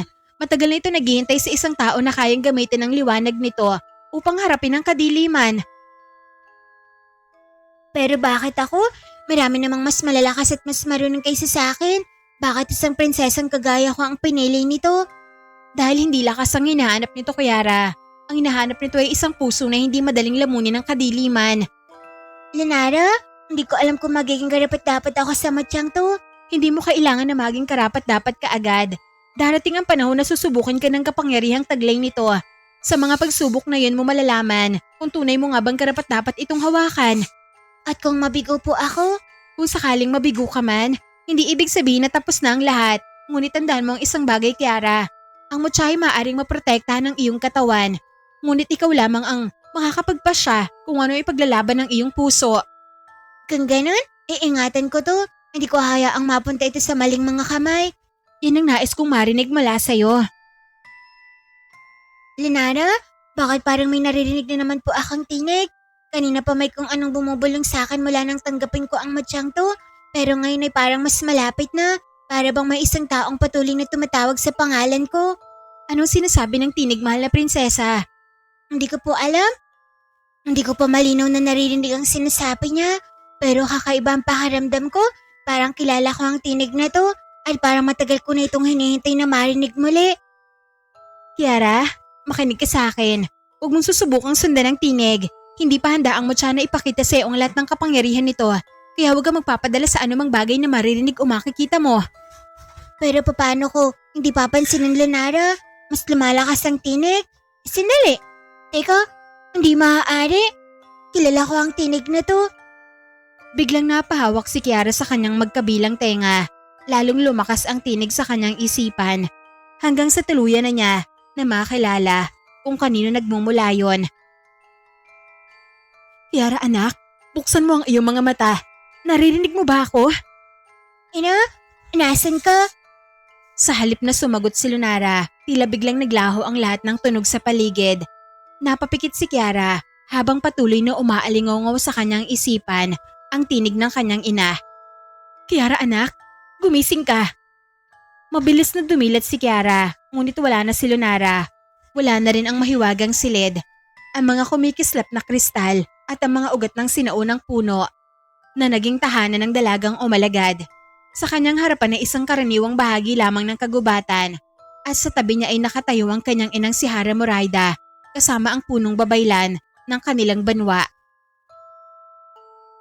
Kiara, salamat sa mga diwata at nagising ka na rin. Ano bang nangyayari sa iyo anak? Ilang sandali ka na nakapikit at nakahandusay sa lupa. Akala namin may manangyari ng masama sa iyo. Ina, sandali. Nasaan si Lenara? Nasaan ang dalagang kasama ko kanina? Sino ang iyong tinutukoy, Prinsesa Kiara? Wala kaming nakitang ibang tao rito nang matagpuan ka namin. Si Lenara? Kasama ko siya kanina. Dinala niya ako sa loob ng isang malaking puno at pinakita niya sa akin ang kanyang tahanan. Nakita ko siya. Naging isang magandang puting osa siya na nakita ko kanina. Nasaan na siya? Agad na tumayo si Kiara at naghanap sa paligid. Ngunit kahit saan siya tumingin, wala siyang makita ni isang bakas ng mahiwagang puno na sinasabi niyang tahanan ni Lunara. Kiara, wala kaming nakitang dalaga na kasama mo. Ikaw lang ang nakita namin nakahandusay dito sa kagubatan. Maging ang puting usa na sinasabi mo. Wala rin kaming nakita anak. Hindi. Hindi maaari. Narito siya kanina. Nakapag-usap ako kay Lenara at dinala niya ako sa loob ng puno. May pintuan doon na bumukas para sa amin at may mga lihim na silid sa loob. Hindi kayo maaaring inimbento lamang. Prinsesa, batay sa aming nakita, walang ganoong puno rito. Karaniwang mga puno lamang nakapaligid sa lugar na to. Wala kaming nakita na isang pintuan o lagusaan na maaaring magdala sa iyo sa isang pambihirang tahanan. Pero nakita ko yun. Totoong-totoo ang lahat. Hindi lamang yun ang nakita ko po ng babaylan. Binigyan ako ni Lenara ng isang mahiwagang mutya dahil sinabi niyang matagal na ito naghihintay sa pagdating ko. Anak, uminahon ka muna. Maaaring panaginip lamang ang lahat ng yon. Marahil ay labis kang napagod o natakot, kaya naging napakatotoo ng iyong panaginip. Panaginip? Hindi ina. Hindi yun maaaring maging panaginip lamang. Nakausap ko talaga siya. Nakita ko ang kanyang tahanan at hinawakan ko ang mutya na ibinigay niya sa akin. Paano magiging panaginip ang isang bagay na nararamdaman ko pa rin hanggang ngayon? Kiara, minsan ay may mga panaginip na tila tunay na tunay, lalo na kung malalim ang pagkakahimbing ng isang tao. Ngunit kung talagang may ibinigay sa iyo ang dalagang sinasabi mong Lunara, maaari mo itong ipakita sa amin. Biglang napahawak si Kiara sa kanyang leeg, nanlaki ang kanyang mga mata, nang maramdaman ng kanyang mga daliri ang malamig na palawit na nakasabit sa kanyang leeg. Nandito pa rin? Tingnan niyo, eto ang mahiwagang kwintas na sinasabi ko. Ina, wala akong kwintas na ganito simula kagabi nung takasan natin ng mga aswang. Dahan-dahan na hinila ni Kiara ang kwintas mula sa kanyang damit. Sa gitna ng palawit ay kumikislap ang kakaibang kristal na nagtataglay ng liwanag na hindi kailanman makikita sa isang karaniwang bato. Eto ang mutya ng tanglaw. Ibinigay ito sa akin ni Lenara. Sinasabi niya nga ako ang pinili nito bilang tagapangalaga. Kiara, saan mo nakuha ang kwintas na yan? Galing kay Lenara nga po, ina. Siya ang nagdala sa akin sa mahiwagang puno. Maniwala kayo sa akin? Siya rin ang nagsabi na may mga nilalang na maaaring magganap sa akin at kailangan ko magkaroon ng paraan upang maprotektahan ang aking sarili. Mutya ng tanglaw, pamilyar sa akin ang terminolohiyang yan. Apo, yan ang pangalan nito. Hindi ko man lubos na nauunawaan ang kapangyarihan nito. Alam kong hindi ito karaniwang kwintas. Nangawakan ko to, nagising ang liwanag sa loob ng bato at may narinig akong tinig na tumatawag sa akin. Tuminis pa ang pandinig ko, hindi ko kilala ang tinig noong una at kung ano ang nais itong sabihin. Ngunit bago ako magising, narinig ko ang anyong tinig, ina. Kaya nang dumilat ako, saka ako nakumpirma na ikaw ang tumatawag sa akin mula sa labas ng puno na yon. Kung gayon, hindi to basta panaginip lamang. Unti-unting napatingin ang punong babaylan sa kumikislap na mutya. Sa kanyang mukha ay unti-unting napalitan ng pag-aalala. Ang dati ay pagkalito. Sinabi ni Lenara na hindi basta pagkakataon lamang ang pagdating ko sa kagubatang to. Sinabi niyang matagal na naghihintay ang mutya sa isang taong kayang gamitin ng liwanag nito upang harapin ang kadiliman. At sa tingin niya, ako na ang taong yun. Prinsesa Kiara, maaaring mas malalim ang dahilan kung bakit ka dinala ng iyong kapalaran sa lugar na to kaysa sa inaakala natin. Napakapalad mo. Nangangahulugan lamang na pinangangalagaan ka ng isa sa mga umalagaan. Natahimik ang tatlo. Muling napatingin si Kiara sa mutyang nakasabit sa kanyang leeg. Sa pagkakataong yon, hindi na lamang siya nagtataka kung tunay bang nangyari ang kanyang nakita. Dahil hawak na nga niya ang patunay. Hindi tayo maaaring manatili rito, Prinsesa Kiara. Hindi ligtas ang bahagang ito ng kagubatan. Tsaka kung hindi titigil ang mga aswang hanggat hindi nila kayo nakikita, maaaring kumalat ang kanilang paghahanap sa mga karatig na lugar. Tama ka, punong babaylan. Hindi natin alam kung gaano kalawak ang kanilang nasakop. Punong babaylan, saan po tayo pupunta? Hindi naman siguro tayo basta-basta maglalakad sa gubat hanggang sa mapagod tayo at matulog na lamang sa ilalim ng puno. Hindi ganun ang aking balak, Prinsesa Kiara. May isang lugar na akong alam na maaaring maging ligtas para sa atin. Kailangan lamang natin makarating doon bago tuluyan na dumilim ang paligid. Kung ganun, kailangan na po nating umalis kaagad. Ayoko namang makasalubong muli ang mga aswang. Hindi pa man ako nakakaganti sa kanila, pero pwede naman sigurong ipagpaliban mo na yun. Kiara, huwag ka na mag-isip ng paghihigante. Ang mahalaga ngayon ay makaligtas tayo. At hindi matulad sa sinapit ng iyong ama at sa ating mga kapanalig. Alam ko po, ina, pero kung makita ko ulit ang aswang na pumatay kay ama, Baka hindi ko rin po mapigilan ang sarili ko. Yan ang mismo ang dahilan kung bakit kailangan mo mag-ingat. Hindi sapat ang galit upang talunin ang mga halimaw. Kailangan natin maging matalino at maingat, anak. Opo, pero kung sakaling may makasalubong tayong aswang, maaari po bang kayo na lang ang unang tumakbo? At bakit naman? Anong balak mong gawin? Gusto ko po silang turuan ng leksyon. Bahagyang napailing ang kanyang ina habang pinagmamasdan ng kanyang anak. Sa kabila ng matinding panganib na kanilang pinagdaanan, hindi niya maiwasang makaramdam ng konting ginhawa sa kakulitan ni Kiara. Ngunit mabilis ding nagbalik sa kanyang isipan ang sinabi ni Dato' Isog at ang kalagayan ng kanilang mga kapanalig. Halina kayo, kailangan na nating umalis. Nagsimula silang maglakad patungo sa mas malalim na bahagi ng kagubatan. Maingat na pinangunahan ng punong babaylan ang mag-ina habang patuloy namang nakasunod sina Hara Moraida at Kiara. Mahigpit na hawak ng batang prinsesa ang mutya ng tanglaw na nakasabit sa kanyang leeg na parabang natatakot siya na bigla itong mawala. Punang babaylan, gaano pa po kalayo ang lugar na sinasabi nyo? Hindi na ito kalayuan. Magtiis ka lamang ng konti, prinsesa. Yun din po ang sinabi nyo kanina. Dahil malapit na talaga tayo. Ganon din po ang sinabi nyo bago tayo tumawid sa ilog. Prinsesa Kiara, kung hindi ka titigil sa kakatanoong, maaari kitang bigyan ng mas mabigat na gawain. Ano po yun? Ikaw ang mangunguna sa paglalakad. Sige po, mas mabuti na lang pong ako ang nasa likuran. Napangiti naman ng bahagya si Hara Moraida sa narinig. Ngunit agad din niyang pinigilan ng sarili. Patuloy silang naglakad hanggang sa tuluyang lumalim ang kagubatan. Unti-unting naglaho ang anumang bakas ng mga taong maaaring naninirahan sa lugar at tanging mga tunog ng mga ibon at insekto ang kanilang maririnig. Makalipas ang ilang sandali, biglang huminto ang punong babaylan. Ano po? Nakarating na ba tayo? Hindi pa. May tae ng mosa na naapakan ako. Palihim na humagakik si Kiara. Habang nagpapatuloy sila sa paglalakad, ay pasimple lamang siyang tumatawa habang pinapahid ng punong babaylan ng kanyang paa sa damuhan. Kalaunan, narating din nila ang kanilang paroroonan. Napatingin si Kiara sa kanyang paligid. Sa una ay wala siyang makita, kundi mga punong matatanda at makakapal na halamang tumutubo sa paligid. Ngunit nang bahagyang umusog ang punong babaylan, sa kanya napansin ang isang makitid na daan na natatakpan ng mga sanga at dahon. Yan po bang ligtas sa lugar na sinasabi nyo? Para naman pong lunggayin ng malalaking sawa. Ligtas dyan. Kung may sawa man dyan, di sana matagal na akong wala ngayon sa mundo. Halika, sumunod kayo sa akin. Isa-isa silang dumaan sa makipot na lagusan. Ilang sandali lamang ay bumungad sa kanilang harapan ng isang maliit na liblib na lugar na halos nakatago sa kailaliman ng kagubatan. Ang tahimik naman po rito. Mukhang matagal nang walang ibang taong nakakarating dito Yan mismo ang dahilan kung bakit ito ang pinili ko. Maging ligtas na kanlungan. Sandali po, may kubo ron. Itinuro ni Kiara ang isang lumang kubo na nakatayo sa gitna ng maliit na hawan.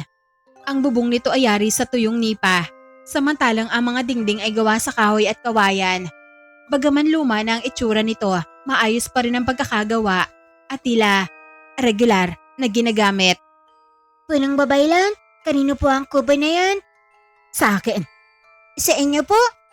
Oo, dito ako naninirahan kapag nais ko mapag-isa at makapagmuni-muni. Ibig sabihin, may bahay pala kayo bukod rin sa bahay niyo sa ating banwa. Hindi naman ito ang aking pangunahing tahanan. Isa lamang itong lihim na kanlungan na matagal ko nang ginagamit kapag kinakailangan kong lumayo sa banwa at maghanap ng mga halamang gamot. Kung ganon, bakit hindi niyo sinabi sa akin noon pa? Hindi ko naman inaasahang kakailanganan nating gamitin ito dahil sa isang pagsalakay ng mga aswang. Ang mas mahalaga ay ligtas tayo rito. Maraming salamat sa pagdadala sa amin dito, punong babaylan. Huwag muna akong pasalamatan, Hara Moraida. Kailangan pa nating malaman kung ano ang tunay na kapangyarihan ng mutsyang dala ni Kiara. Sandali po, akala ko bagligtas na tayo. Bakit parang mas natatakot pa yata ang pag-aaral niyo sa mutya kaysa sa mga aswang? Hindi mo kailangan matakot. Susuriin ko lamang ito. Ibig sabihin po ba, pwede niyong buksan at tingnan ang loob? Hindi ganun ang ibig kong sabihin. Mabuti naman po. Akala ko babasagin niyo. Prinsesa Kiara, Ang mutya ay hindi isang ordinaryong bato na maaari mong basagin kapag gusto mong malaman ang laman. Kaya nga pa nagtatanong lang ako eh. Baka sakaling kailangan niyang basagin para malaman ko ano ang nasa loob. Di naman po kayo mapiro. Kiara, hayaan mong gawin ng punong babaylan ang kanyang nalalaman. Apo ina, pero kapag nasira po ang mutya, huwag niyo akong sisisiin. Di naman ako ang bumasag. Wala naman nagsasabing ikaw ang may kasalanan. At sa pagkakaalam ko, matitibay ang mga mutya at hindi ito basta-bastang nababasag anak. Pumasok silang tatlo sa lumang kubo. Sa loob ay may ilang sisidlang yari sa luwad, mga tuyong halamang nakasabit sa kisame, at iba't ibang kagamitan na ginagamit ng punong babaylan sa kanyang mga ritual. Sa isang sulok ay may maliit na hapag na gawa sa kahoy na agad na nilapitan ng matanda. Kiara, ilagay mo rito ang mutya ng tanglao. Maingat na hinubad ni Kiara ang kwintas mula sa kanyang leeg at inilagay sa ibabaw ng hapag. Sigurado po ba kayo? Naligtas ang iniisip niyo? Oo naman, magtiwala ka lang. Hindi po ba ito biglang puputok? O baka bigla tayong tamaan ng kidlat niyan? Hindi mangyayari ang iniisip mo, prinsesa. Sigurado po kayo? Hindi ka talaga nauubusan ng tanong anak. Imbes na gawin na ng babaylan ang kanyang gagawin, lalo lamang tayo nagtatagal. Gusto ko lang po makasigurado. Baka mamaya, bigla na lang akong maging palaka. Baka magalit sa akin ng mahal na diwata na nagbigay sa akin ng mutya. Napailing ang punong babaylan bago maingat na lumapit sa mutya. Umupo siya sa harap ng hapag at ipinikit ang kanyang mga mata. Ilang sandali siyang nanatiling tahimik habang inilalapit ang kanyang kamay sa kumikislap na kristal. Maya-maya ay nagsimulang lumiwanag ang mutya ng tanglaw. Hindi ako nagkamali. Tunay ngang isa itong mutya ng mga umalagad. Ibig sabihin po, totoo ang lahat ng sinabi sa akin ni Lenara. Oo, Prinsesa Kiara. Ang mutsyang ito ay tunay na nagtataglay ng kapangyarihang hindi kayang taglayin ng isang karaniwang bato. At totoo rin po bang kaya nitong protektahan ako laban po sa mga aswang? Hindi lamang laban sa mga aswang. Ang liwanag na taglay nito ay maaaring maging matibay na panangga laban sa mga masasamang elemento at nilalang na may masasamang hangarin. Kung ganon, maaari nitong maprotektahan si Kiara. Ganon na nga, mahal na Reyna. Ang mutya ng tanglaw ay hindi isang sandata na basta-basta gagawin ka makapangyarihan. Isa itong biyaya na ipinagkaloob ng mga umalagad sa mga taong tunay na karapat-dapat na magdala nito. Kaya pala ako ang pinili. Oo, ngunit hindi lamang dahil isa kang prinsesa. Mabuti naman po. Akala ko pinili ako dahil maganda ako. Kiara anak, ang kulit mo talaga. Nagbibiro lang po ako ina. Pinili ka ng mutya dahil nakikita nito ang kabutihan na nasa puso mo. Ang mga umalagad ay hindi nagbibigay ng ganitong kapangyarihan sa sino mang sakim, malupit, o may masasamang hangarin. Isang gabi, habang tahimik ang buong kagubatan, kung saan tanging huni lamang ng mga kuliglig at mahinang paggalaw ng mga dahon ang maririnig sa paligid. Mahimbing na natutulog si Nahara Muraida at ang punong babaylan, habang si Kiara naman ay nakahiga sa isang sulok ng kubo, iyakap ang kanyang kumot. Ngunit ilang sandali pa lamang, bigla siyang napadilat nang maramdaman niya ang kakaibang init sa kanyang dibdib. Napahawak si Kiara sa mutya ng tanglaw na nakasabit sa kanyang leeg. Hindi tulad noong una, ngayon ay tila naglalabas ito ng banayad, ngunit mainit na liwanag. Ano na naman to? Huwag mong sabihin na nagkukutom ka. Mutya ka, pero parang mas marami ka pang reklamo kaysa sa akin. Magpatulig ka naman. Paano ako tatangkad nito kung ganitong ginigising mo ako sa kalaliman ng gabi? Tahimik lamang na kumikislap ang mutya, ngunit habang hawak ito ni Prinsesa Kiara, nararamdaman niya ang malamig na hangin na dumaan sa loob ng kubo. Para bang may isang puwersang humihila sa kanya palabas. Wari bang inuutusan si Kiara ng mutya na magtungo sa labas. Ganun ba? Lalabas tayo? Ngayon talaga? Hindi mo ba alam na gabi na? Ang mga batang tulad ko, dapat natutulog na lang ng ganitong oras. Baka mamaya, may aswang sa labas. Mapapalaban pa ako. Ngunit sa halip na huminto, lalo lamang lumakas ang liwanag ng mutya. Napatingin si Kiara sa natutulog niyang ina at sa nagaharok na punong babaylan. Pero sa bagay, mukhang mahimbing naman ang tulog ni ina at ng punong babaylan. Di naman nila malalaman kung lalabas ako ngayong gabi. Di naman masama kung pakikinggan ko ang gusto mo, kaibigang mutya. Maingat siyang tumayo at dahan-dahang lumabas ng kubo. Hawak niya ang mutya ng tanglaw. habang sinusundan ang malamig na hangin na tila gumagabay sa kanya. Paglabas niya sa kagubatan ay agad niyang napansin ang katahimikan ng paligid. Wala na isang hayop ang gumagawa ng ingay. Para bang may isang nilalang na kinatatakutan ng buong gubat. Ayos, kapag pati mga hayop natakot, ibig sabihin, may hindi simpleng bisita ang nasa malapit lamang. Naamoy ko rin sa hangin ng masangsang na amoy. Mukhang may mabantak na nilalang ang gumagala sa paligid kaibigang Matcha. Hindi pa man nakalalayo ang Prinsesa Kiara, ay biglang may kumaluskos mula sa likod ng isang malaking puno. Dahan-dahang lumabas mula raw ng isang nilalang, maputla ang balat nito, mahaba ang mga kuko, at ang mga mata nito ay tila nag-aapoy sa dilim. Nakayuko ito habang nakatingin kay Kiara. Sinasabi ko na nga ba, isang aswang. Sandaling natigilan ng prinsesa, hindi dahil sa takot, kundi dahil tila hindi niya inaasahan na ganoon kabilis siya na makakakita ng kalaban. Ay sus, ikaw lang pala. Akala ko kung ano na. Akala ko, isa kang ligaw na kambing. Aswang lang pala. Dahan-dahang itinaas ng aswang ang kanyang ulo. Hindi nito inaalis ang titig kay Kiara. Isang bata, ikaw ang hinahanap namin. Ikaw ang prinsesa ng Banuang Pilaway na sinasabi ng aming pinuno. Pagka siniswerte ka nga naman, oras na madala kita sa kanya. Tsak na, kalulugdan niya ako. Hindi ko akalaing dito lang pala kita matatagpuan sa liblib na lugar na ito. At naamoy ko rin na may mga kasama ka. Tsak na sila ang ilan sa mga hinahanap ng aming pinuno. Ang reyna at ang punong babaylaan. Ako nga ang isa sa mga hinahanap nyo. Ngayon pa lang, binabalaan na kita. O mga idadamay si Inatang Punang Babaylan. At saka ang dami naman ang hinahanap nyo. Hindi ba kayo nahihirapan? Baka kailangan nyo ng listahan para hindi kayo makalimot. Hindi mo nauunawa ng iyong kinakaharap, batang prinsesa. Hindi mo alam kung gaano kami kalakas. Lalo na ako, sisiw ka lang sa akin. Oo nga po, maaring tama ka. Hindi ko nga alam kung hanggang saan ang hangganan ng iyong lakas. Pero base sa itsura mo, parang kailangan mo muna ng pahinga. Mukhang hindi ka na natutulog mula nang ipinanganak ka. Sa pula ng mukha at mga mata mo, mukha kang puwet ng asin na may almaranas. Umungol ang aswang at mabilis na sumugod. Ngunit bago pa man ito makalapit ay itinaas ni Kiara ang mutya ng tanglaw. Biglang kumistap ang liwanag nito at napaatras ang nilalang. Ayos, gumagana ka pala talaga. Akala ko dekorasyon ka lang sa leeg ko. Maganda ka naman tingnan, pero mahirap kung pang-display ka lang. Patinayin mo sa akin ngayon ang kapangyarihan mo. Tulungan mo akong talunin ng aswang na nasa harapan ko. Totoo nga ang nasa propesiya, may mutya nga. Hindi nagkamali ng lugar na sinakop ang aming pangkat. Nasa inyo pala talaga ang mutya na makakapagpalakas sa hukbo naming mga aswang. Kung ganun, ito palang kailangan nyo. Ito palang dahilan kung bakit nyo sinakop ang aming banwa. Natumbok mo, bubuet. Makasakam kayo sa kapangyarihan. Pinatay nyo si ama at ang iba pa naming kapanalig. Dahil sa mga kasakiman nyo. Hoy bata, ang dami mong drama. Ibigay mo na lang sa akin ang mutya na yan. Sa oras na mapa sa kamay ko yan, lulubayan na kita. Hindi ko ipagsasabi sa pinuno ang aking natuklasan. Bakit ko naman ibibigay ito sa'yo? Ano ka? Sinuswerte? Kahit magsumbong ka pa sa mga pinuno nyo, wala akong pakialam. Kung gusto mo, samahan pa kita eh. Ano? Tara?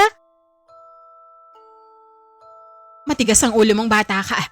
Ngayon, palalambutin ko ang ulo mo gamit ang malalakas kong kamao. Sumugod ang aswang, ngunit mabilis na umiwas si Kiara. Yan ba ang pinaka-malakasang atake na pinagyayabang mo sa akin? Idaig ka pang kumilos ng isang matanda. Kahit sanggol, hindi mo matatalo dahil sa kupad mo. Hindi mo ako mapipigilan. Huwag ka mag-alala, di naman kita pinipigilan eh. Tutulungan kita para makapiling mo na si kamatayan, matandang aswang. Nanlisik ang mga mata ng matandang aswang. Inilabas nito mahaba nitong kuko at nagpakawala ng malalakas na hampas. Mabilis na yumuko si Kiara at maswerteng naiiwasan niya ang bawat atake ng nilalang. Grabe ka naman kung umatake. Para kang galit sa buong mundo. May hindi ka ba nakain na almasal? O baka naman nakakain ka ng isang taong may high blood? Kaya ganyan ka kung amasta. Nainis ang aswang at mas lalo itong naging mabagsik. Ngunit habang patuloy ang pag-atake nito, napansin ni Kiara na unti-unting lumalakas ang liwanag ng mutya. Kahit anong gawin mo, hindi mo ako matatalo. hindi mo makukuha sa akin ng mutya. Tumalo ng aswang upang salakayan siya mula sa itaas. Ngunit mabilis na itinaas ni Kiara ang kanyang kamay. Isang malakas na liwanag ang sumabog mula sa mutya ng tanglaw. Tumama yun sa aswang at nagpahinto sa kanyang galaw. Napaluhod na lamang ang aswang habang nangihina. Hindi maaari. Isang bata lamang pala may hawak nito. Oo, bata lang ako pero hindi ibig sabihin na madali na akong talunin. At saka hindi ba sabi nila, huwag maliitin ang maliit. Hindi nasusukat sa laki ang kakayahan ng isang tao. Karaniwan may malaking sorpresa yon. Itong sorpresa ko. Isang malakas na suntok ang pinakawalan ni Prinsesa Kiara. Kasabay ng lalong paglinaw ng mutya, tumama sa panganang nilalang ang suntok ng bata. Dahil doon ay tuluyang bumagsak ang aswang sa lupa. Unti-unting naglaho ang katawan nito hanggang sa maging abo na lamang. Tinitigan ni Kiara ang natirang abo sa lupa. Maya-maya ay napakamot siya sa kanyang ulo. Ayos, patay na siya. Ang yabang-yabang niya kanina pero hindi naman pala uubra sa mutya ng tanglaw. Sandali siyang natahimik habang nakatingin sa paligid. Nang makumpirmang wala na mga pagala-galang aswang, ay mas minabuti ng prinsesa ang bumalik sa loob ng kubo at magpahinga. Isang gabi na naman ang dumating, tulad ng mga nagdaang gabi. Muling uminit ang mutya ng tanglaw na nakasabit sa leeg ng Prinsesa Kiara. Hindi na siya nagtaka. Sa halip ay napangiti pa siya sapagkat tila nakasanayan na niyang sundan ang mahiwagang pagtawag nito sa kanya. Ikaw na naman kaibigang mutya. Umiinat ka na naman. Alam ko na kung ano ang gusto mo. Huwag ka mag-alala, hindi na kita paghihintayin. Tahimik lamang na kumislap ang mutya. Maingat na bumangon si Kiara at sinulya pa ng kanyang inatang punong babaylan. Mahimbing na naman ang kanilang pagkakatulog. Mabuti naman na tulog mantika na naman silang dalawa. Kapag umaga kasi ako umalis, tsak na hindi ako papayagan ni ina. Si punong babaylan naman, paniguradong sermon na nga abutin ko. Kaya gabi na lang talaga ang pagkakataon ko para makita kung ano na ang nangyayari sa aming banwa. Dahan-dahan siyang lumabas ng kubo at naglakad sa gitna ng kagubatan. Hindi na siya kinakabahan tulad noong una. Sanay na ang kanyang mga mata sa dilim at ang mutya ay ang nagsisilbing tanglaw sa bawat hakbang na ginagawa niya. Dali na kaibigang mutya, ipakita mo sa akin ang tamang daan patungo sa aming banwa. Tinahak ng batang prinsesa ang isang makitid na landas hanggang sa marating ang tuktok ng isang mataas na burol. Mula roon ay tanaw na tanaw niya ang malaking bahagi ng banwang Pilaway. Ngunit agad naglaho ang ngiti sa labi ng prinsesa. Mula kasi sa kanyang kinatatayuan ay nakita niya ang mga usok na patuloy na umaakyat sa himpapawid. Marami pa ring mga bahay ang wasak at ang mga aswang ay walang tigil sa paglibot sa dating masiglang pamayanan. Hindi pa rin sila umaalis. Lalo pa niyang pinagmasdan ang paligid. Maya-maya ay napansin niyang isang pangkat ng mga taong nakaload sa bulwagan ng banwa. Ang kanilang mga kamay ay mahigpit na nakagapos habang napalilibutan ng mga nagbabantay na aswang. Napasinghap na lamang si Kiara habang pinagmamasdan yon. Mga kababayan namin, huwag kayong mag-alala dahil gagawa ako ng paraan para iligtas kayong lahat. Hindi pa man siya nakakabawi sa kanyang nakita, ay may isa pang tagpo ang bumungad sa kanya. Sa paanan ng isang malalaking punong kahoy ay may ilang kalalakyan at kababaiang mahigpit na nakatali sa puno. Halos hindi na sila makagalaw. Nakapalibot sa kanila ang mga aswang na tila mga gutom na hayop na naghihintay lamang ng utos ng kanilang pinuno. Nangilid ang luha sa mga mata ng batang prinsesa. Bakit? Bakit nila pinahihirapan ang aming mga kapanalig? Wala silang kalaban-laban. Ang sasama talaga ng mga aswang. Mahigpit na hinawakan ni Prinsesa Kiara ang mutya ng tanglaw habang patuloy siyang nakamasid sa malayong tanawin. Sa kabila ng kanyang murang edad, dama niya ang bigat ng paghihirap ng kanyang mga nasasakupan. Napakagat siya ng kanyang ibabang labi. Pilit niyang kinukumbinsi ang sarili na manatili lamang sa pagmamatsyag. Ngunit sa bawat sigaw at paghikbi ng mga bihag ay lalo lamang bumibigat ang kanyang dibdib. Hindi ko kayang panoorin na lamang sila habang pinahihirapan. Kahit isa lang, kahit ilan lang ang maaligtas ko ngayong gabi. Mahigpit na kumislap ang mutya ng tanglaw. Tila ba sumasang-ayon sa kanyang pasya. Pero kailangan ko maging maingat. Kikilos ako ng palihim.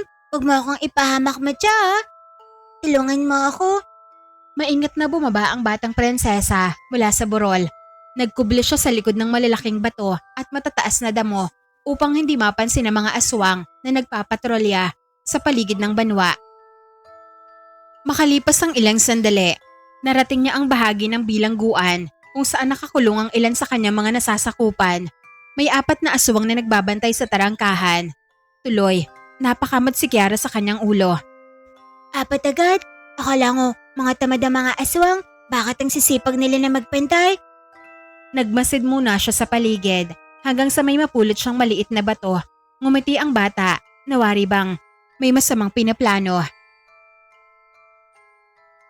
Pasensya na kayo, pero kailangan ko lang manghirap ng konting kamangmangan nyo. Inihagis niya ang bato sa malayong bahagi ng kampo. Napalingon doon ang 2 bantay. Nagtaka ang mga ito sa tunog na kanilang narinig. Inakala nilang may kung anong hayop ang naroon sa direksyon na binagsakan ng bato. Pero dahil sa lakas ng tunog, nagpasya ang mga ito na silipin yon. Agad na umalis ang 2 upang tingnan ang pinanggagalingan ng ingay. Napailing si Kiara habang tumatawa.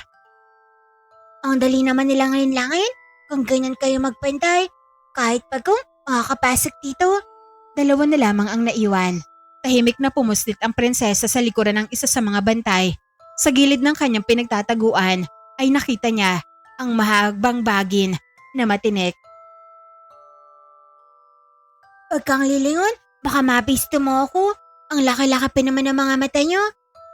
Tura niya sa kanyang isipan habang dahan-dahan niyang inuunat ang kanyang braso para mahablot niya ang tagiliran ng isang aswang gamit ang isang matinik na bagin.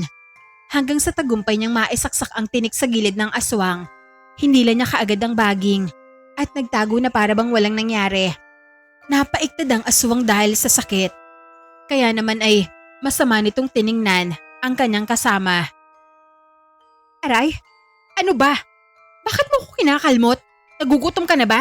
Baka gusto mong isumbong kita sa pinuno. Hindi ako yun. Bakit mo ba ako sinisisi? Eh wala naman tayong ibang kasama rito. Tayong 2 lang. Ang mga bihag, nakakulong. Malamang, ikaw ang kumalmot sa akin. Nagbangayan pa ang 2 hanggang sa nauwi sa sakmalan ng kanilang pagtatalo. Hindi napigilan ni Kiara ang mapangisi. Ayan, ganyan nga, magpatayan kayong 2. Parehas naman kayong mga asil hayop. Habang abala ang 2 aswang sa pag-aaway, ay mabilis na dumampot si Kiara ng isang makapal na kahoy at agad niyang ipinukpok sa ulo ng magkakasunod ang 2 aswang na para bang pumapalo lamang ng kakatayang ligaw na hayop. Isa-isang bumagsak ang 2 bantay kasunod ng malalim na pagbubuntong hininga ng prinsesa. Ang yayapang nyo, isang pirasong kahoy lang palang katapat nyo. Magsama kayo ngayon sa impyerno. Mabilis siyang lumapit sa tarangkahan ng bilangguan. Pagkakita sa kanya ng mga bihag, ay nanlaki ang kanilang mga mata. Pabulong na tinawag ng mga ito si Prinsesa Kiara. Labis ang kanilang tuwa nang malaman na buhay pa ang kanilang prinsesa. Inaan nyo ang boses nyo. Ilalabas ko kayo rito. Dahan-dahan lang tayo para walang makahalata. Inilapit niya ang mutya ng tanglaw sa kandado ng bilangguan. Unti-unting kumislap ang mutya at nagsimulang mabiyak ang bakal na kandado. Ngunit bago pa man tuluyang mabuksan ang tarangkahan, bigla na may aswang na dumating. Nalinti ka na? Malaking gulo to. Napalingon si Kiara. May isang aswang na kararating lamang mula sa kabilang bahagi ng kampo. Nanlaki ang mga mata nito nang makita ang batang prinsesa. Sa harap ng bilangguan, agad nitong inilabas ang isang malaking budyong na yari sa maitim na sungay at buong lakas na hinipan yon. Umalingongo ang malalim na tunog sa buong banwang Pilaway. Sa loob lamang ng ilang saglit ay nagsimulang magsidatingan ng mga aswang mula sa iba't ibang panig ng pamayanan. Isa-isa nilang pinalibutan ang Prinsesa Kiara. Nanatiling kalmado ang bata kahit napapalibutan na siya ng mga nilalang. Sa halip na kabahan ay pinagmasdan pa niya ang bawat isa sa kanila mula ulo hanggang paa. Maya-maya ay napangisi ang batang prinsesa. Aba, ang damang niyo pala. Akala ko kung sino nang dumating. Pero ngayon magkakatabi na kayo, mas lalo tuloy lumutang ang kagandahan ko. Tingnan niyo ang mga sarili niyo. Mukha kayo mga oripuno alipin na pinagulong sa patikan. Kung hindi lang kayo nakatayo, iisipin ko mga asong gala kayo naghihintay ng tira-tirang pagkain. Nagngalit ang mga aswang sa narinig. Gayunpaman, mahigpit lamang na hinawakan ni Kiara ang mutya ng tanglaw at muling ngumiti. Bakit ganyan ang mga mukha nyo? Nasaktan ba kayo? Pasensya na. Ang totoo kasi, hindi ko kasalanan kung mas maganda ako kaysa sa inyong lahat. Sa iisang hudyat ay sabay-sabay na sumugod ang mga nilalang. Ngunit bago pa man sila makalapit, biglang sumiklab ang nakakasilaw na liwanag mula sa mutya ng tanglaw. Isang makapangyarihang alon ng liwanag ang kumalat sa paligid na ikinahiyaw ng mga nilalang. Napasigaw ang mga ito habang napapaatras. Ang iba ay napatakip sa kanilang mga mata, samantalang ang iba na may napabagsak sa lupa dahil sa tindi ng kapangyarihan na inilalabas ng mutya.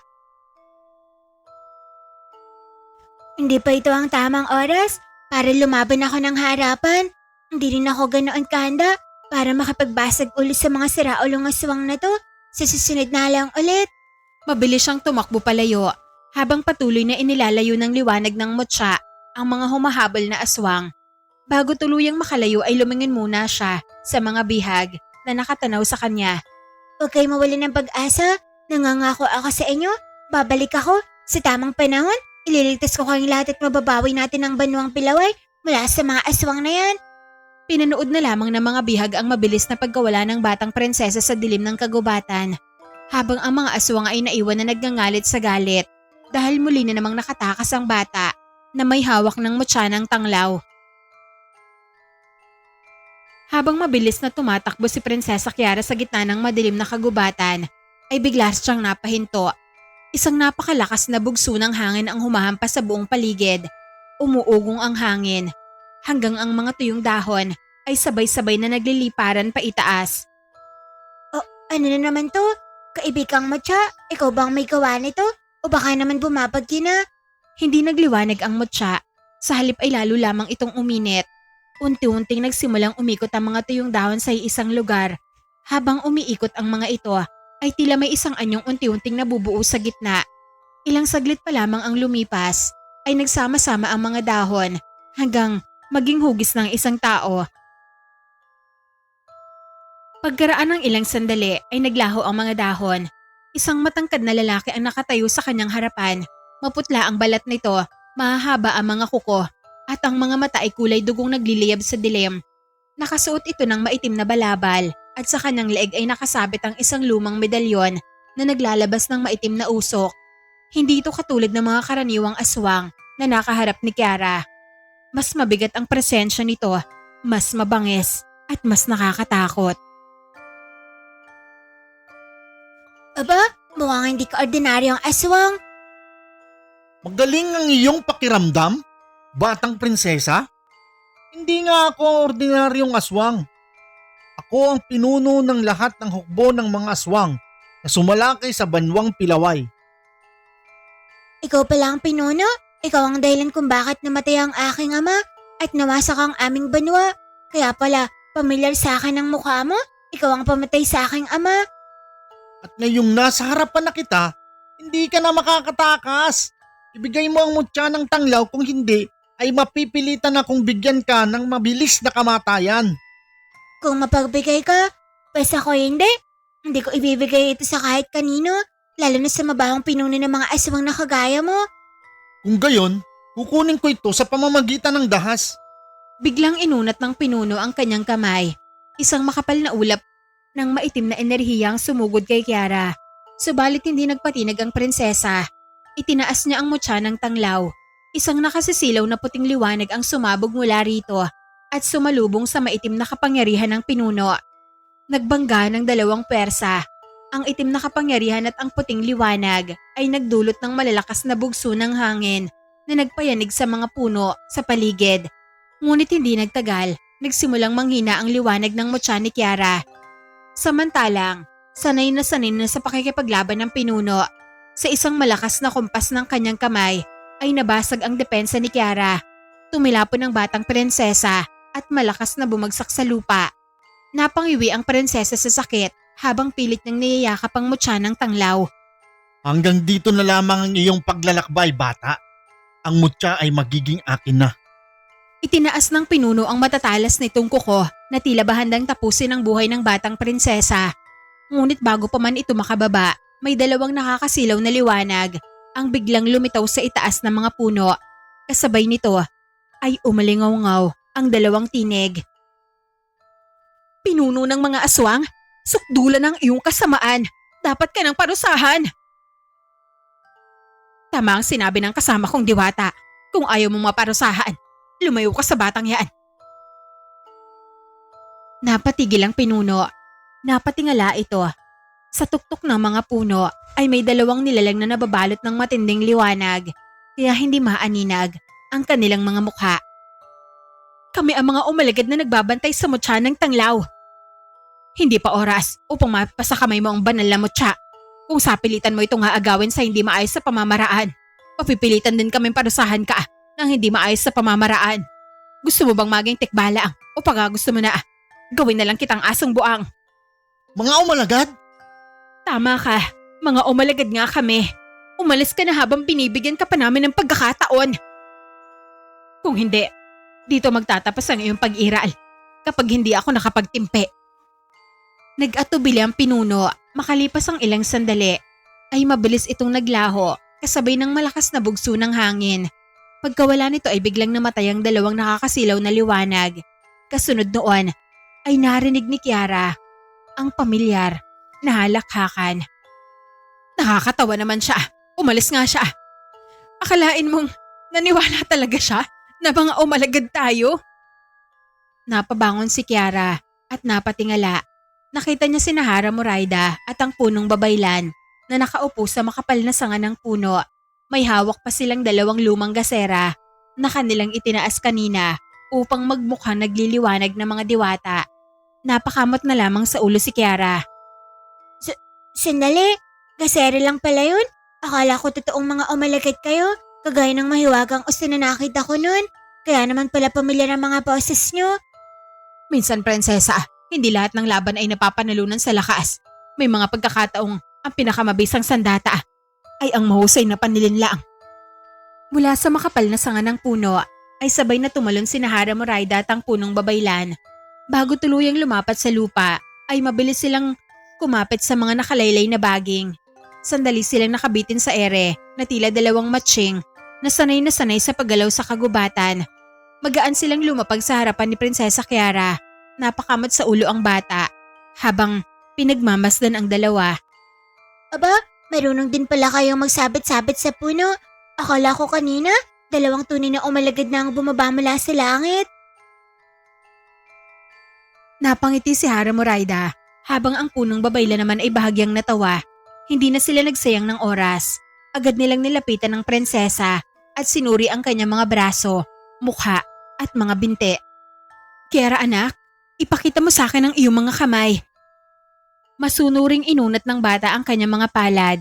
Sinipat din ng punong babaylan ang kanyang noo at ang kanyang balikat. May ilang gasgas lamang. Wala namang malalim na mga sugat. Salamat sa mga umalagad. Mabuti at hindi ka malubhang nasugatan. Ina, punang babaylan, galit po ba kayo sa akin? Pasensya na po kung palagi akong lumalabas ng gabi nang hindi nagpapaalam. Gusto ko lang makita ang kalagayan ng ating banwa at hindi ko rin natiis sa mga kababayan nating nakakulong. Ngumiti si Hara Muraida at marahang hinaplos ang buhok ng kanyang anak. Hindi kami galit sa iyo anak.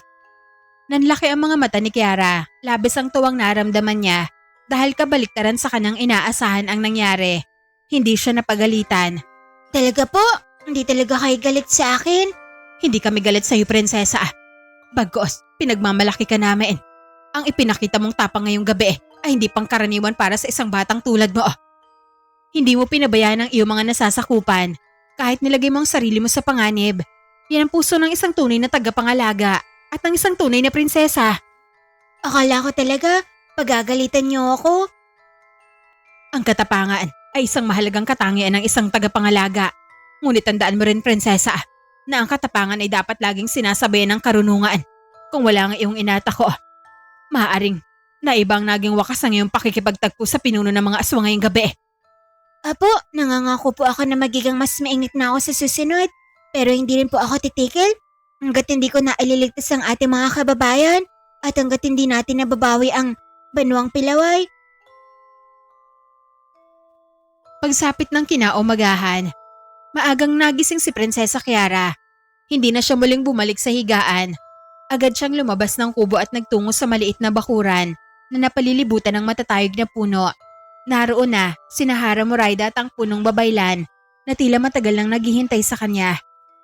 Kiara, mula sa araw na to, sisimulan na natin ang iyong pagsasanay. Hindi sapat ang tapang lamang. Kailangan mo ring matutuhang ipagtanggol ang iyong sarili at ang mga tao na nais mong iligtas. Anda na po ako, ina. Pangako, pagbabatihin ko. Lumapit ang punong babaylan at iniabot sa bata ang isang magaan na kahoy na nagsisilbing pansanay na kampilan. Hindi mahalaga ang lakas ng bisig. Ang tunay naman dirigma ay gumagamit ng isip, tsaga at tamang tiyempo. Kaya makinig kang mabuti sa bawat ituturo namin. Tumango si Kiara at mahigpit na hinawakan ng kahoy. Sinimulan muna nila sa mga pangunahing tindig, wastong paghawak ng sandata at tamang pag-iwas sa mga atake. Sa bawat galaw na ipinapakita ni Hara Muraida at ng punong babaylan, ay agad na ginagaya yon ng batang prinsesa. Magaling. Ngayon, subukan mo nang ulitin nang hindi kami ginagaya. Huminga ng malalim si Kiara bago isa-isang isinagawa ang lahat ng itinuro sa kanya. Hindi siya nagkamali kahit minsan. Hindi ko inaasahan. Napakabilis niyang matuto, mahal na Hara. Noon pa man, ay alam kong naiiba ang batang to kapag may nais siyang matutuhan. Buong puso niya yung ginagawa. Nakatulong din sa kanya ang pagsasanay niya kasama ang kanyang ama noon, kaya mabilis siyang natuto. Hindi nagtagal, ay sinubukan ng punong babaylan ang bilis ng bata. Sunod-sunod siyang nagpakawala ng mga banayad na hampas gamit ang kanyang tungkod. Nagulat siya nang halos lahat ng yon ay naiwasan ni Prinsesa Kiara. Ganito po ba? O mas bibilisan ko pa? Huwag muna. Baka ako pa ang hingalin sa'yo. Ilang sandali pa lamang tayo nagsasana pero ang bilis-bilis mo na. Ikaw pa lamang ang nagparamdam sa akin na talagang matanda na ako. Napakabilis mong matuto, anak. Kung ipagpapatuloy mo ang ganitong pagsasanay, hindi magtatagal at magiging isang mahusay kang tagapangalaga ng mutyanang tanglaw. Mas lalo pang nagsikap ang batang prinsesa. Sa bawat galaw niya ay makikita ang kanyang determinasyong maging sapat ang lakas upang balang araw ay maipaghiganti ang kanyang ama at mailigtas ang kanyang mga nasasakupan at mabawi ang Banwang Pilaway mula sa mga aswang. Isang gabi, habang tahimik na sumasayaw ang apoy mula sa maliliit na siga sa harap ng kubo, tumayo ang punong babaylan at seryosong humarap kay Kiara. Alam niyang malaki na ang pinagbago ng bata sa loob lamang ng ilang araw na kanilang pagsasanay. Prinsesa Kiara, ito na ang huling pagsubok. Kung malalampasan mo ito, masasabi nating handa ka ng harapin ang tunay na panganib sa labas ng gubat. Ano po ang kailangan kong gawin? Anak, sa kailaliman ng madilim na gubat ay may mga gumagalang aswang. Hindi mo sila kailangan na ubusin. Ang kailangan mo lamang ay makakuha ng 3 pangil ng aswang at makabalik dito ng ligtas. 3 pangil lang po? Akala ko naman kung ano na. Napakadali lang po niyan para sa akin. Huwag mo pa rin maliitin ang iyong mga kalaban, prinsesa. Ang labis sa pagtitiwala sa sarili ang madalas na dahilan ng pagkatalo. Apo, hindi ko po sila mamaliitin. Pero sisiguraduhin ko makakabalik ako rito. Dala ang 3 pangil. Pagkasabi noon ay isinukbit niya ang kanyang sandata at walang pag-aalinlangan naglakad patungo sa madilim na gubat habang tahimik lamang na nakamasid sa kanya ang dalawa. Tahimik na tinahak ni Kiara ang kailaliman ng madilim na gubat. Tanging huni ng mga kuliglig at marahang pag-ihip ng malamig na hangin ang maririnig sa paligid. Nakahanda na ang kanyang sandata. Ngunit habang lumilipas ang oras, ay wala man lang siyang makitang bakas ng kahit na isang aswang. Nasaan na kayong mga aswang kayo? Kanina pa ako naglalakad rito. Huwag niyong sabihing natutulog na kayo. Walang sumagot. Napakamot na lamang siya sa ulo at nagpatuloy sa paglalakad. Maging ang mutya sa kanyang dibdib ay nananatiling tahimik. Tanda na, wala ring masamang nilalang sa paligid. Aba, mukhang malaki ang nabago ngayon sa paligid. Naging duwag na ang mga aswang. Sila pa talaga ngayon ang hinahanap ko. Samantalang dati, sila ang habal ng habal sa akin. Muli niyang inilibot ang tingin sa paligid. Makakapal na puno, naglalakihang ugat, at hamog lamang ang kanyang nakikita. Kahit anino ng aswang ay wala. Lumabas na kayo? Tatlo lang ang kailangan kong pangil. Pangako, hindi ko naman kayo ubusin. Muli na namang walang tumugon. Napabuntong hininga si Kiara at bahagya na lamang na napanguso. Ano ba naman to? Mas mahirap pa pala maghanap ng aswang kaysa makipaglaban sa kanila. Nagpatuloy siya sa paglalakad habang patuloy na sinusuri ang bawat punong madaraanan. Ngunit kahit saan siya tumingin, walang kahit isang aswang na gustong magpakita sa kanya. Parang bigla na lamang naglaho ang lahat ng nilalang sa buong kagubatang yon. Patuloy na naglakad si Kiara habang walang sawa naghahanap ng anumang bakas ng nilalang. Ilang sandali pa ang lumipas nang may mapansin siyang kakaibang liwanag sa di kalayuan. Agad siyang nagtungo roon at bahagyang nanlaki ang kanyang mga mata nang makita ang isang pamilyar na nilalang. Ang mahiwagang puting usa. Nakatayo ito sa gitna ng isang maliit na hawan, ngunit hindi ito nag-iisa. Pinalilibutan ito ng maraming mababangis na asong gubat na nakalitaw ang mahabang pangil at unti-unting lumiit ang kanilang pagitan sa kawawang usa. Hindi man ito nagpapakita ng takot. Halatang wala na itong ligtas na matatakbuhan. Hindi na siya nag-aksaya pa ng oras. Sa isang malakas na pagtalon ay bumagsak siya sa pagitan ng puting usa at ng mga mababangis na hayop. Kasabay noon ay mabilis nang iniikot ang kanyang kampilan sa isang malawak na pagwasiwas. Hindi tama yan. Ang dami niyo laban sa isang asa. Nakakaya naman kayo. Napaurong ang mga asong gubat, ngunit sa mismong sandaling yon, nagsimulang magbago ang kanilang anyo. Unti-unting humaba ang kanilang mga katawan, lumitaw ang mapuputlang balat, humaba ang mga kuko, at sumilay ang matutulis na pangal sa kanilang mga bibig. Napangisi si Kiara habang marahang iniikot ang kampilan sa kanyang mga kamay. Mga aswang? Kaya naman pala, akala ko mga ordinaryong aso lang. Puting uso lang ang kalaban nyo, pero kailangan nyo pang magtulungan. Ang hihina nyo naman mga aswang kayo. Nagngalit naman ang mga aswang sa kanilang narinig. Sabay-sabay silang sumugod kay Kiara habang nakataas ang kanilang mahahabang kuko. Ngunit bago pa man sila tuluyang makalapit, mabilis na kumilos ang bata. Sunod-sunod na kumislap ang kanyang kampilan. Halos hindi na masundan ng mata ang bilis ng kanyang mga galaw. Sa loob lamang ng ilang saglit, isa-isang bumagsak sa lupa ang mga aswang habang namimilipit sa sakit. Ang natitira ay nag-atubiling umatake at mabilis na nagsitakbo paloob sa makapal na kagubatan. Huwag na kayong bumalik. Kung ganyan lang din kayo kahina at kaduwag. Lumapit siya sa tatlong nakahandusay na nilalang.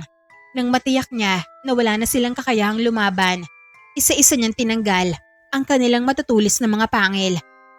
Ayos, kumpleto na ang tatlo. Hindi na ako mahihirapang ipaliwanag kina Ina at Punong Babaylan. Na natapos ko ang haling pagsubok. Mahigpit niyang hinawakan ng tatlong pangil bago dahan-dahang lumingon sa mahiwagang puting usa na tahimik lamang na nakamasid sa kanya. Tahimik na napatitig si Kiara sa mahiwagang puting usa. Maya-maya pa'y nagsimulang magliwanag ang buong katawan nito. Unti-unting bumalot ang maningning na sinag sa kanyang anyo hanggang sa tuluyan itong magbago. Paglaho ng liwanag, isang napakagandang dalaga ang nakatayo sa kanyang harapan. Nanlaki ang mga mata ni Kiara. Ikaw? Hindi ako makapaniwala. Nagbalik ka, Lanara? Isang banayad ng ngiti ang sumilay sa labi ng dalaga habang marahang tumango. Matagal na kitang binabantayan, Prinsesa Kiara. At natutuwa akong makita na ligtas ka. Kaya pala pamilyar ang iyong mga mata. Ikaw nga nagligtas sa akin nun at ikaw rin ang nagbigay sa akin ng mutya ng tanglaw. Hindi ako nagkamali sa pagpili sa'yo.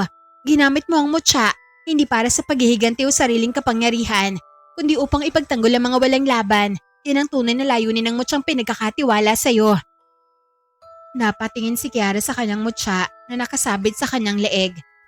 Hinawakan ito habang inaalala ang lahat ng hirap at pagsubok na kanyang pinagdaanan. Kung hindi dahil sa mutsyang to, marahil matagal na ako naging pagkain ng mga aswang.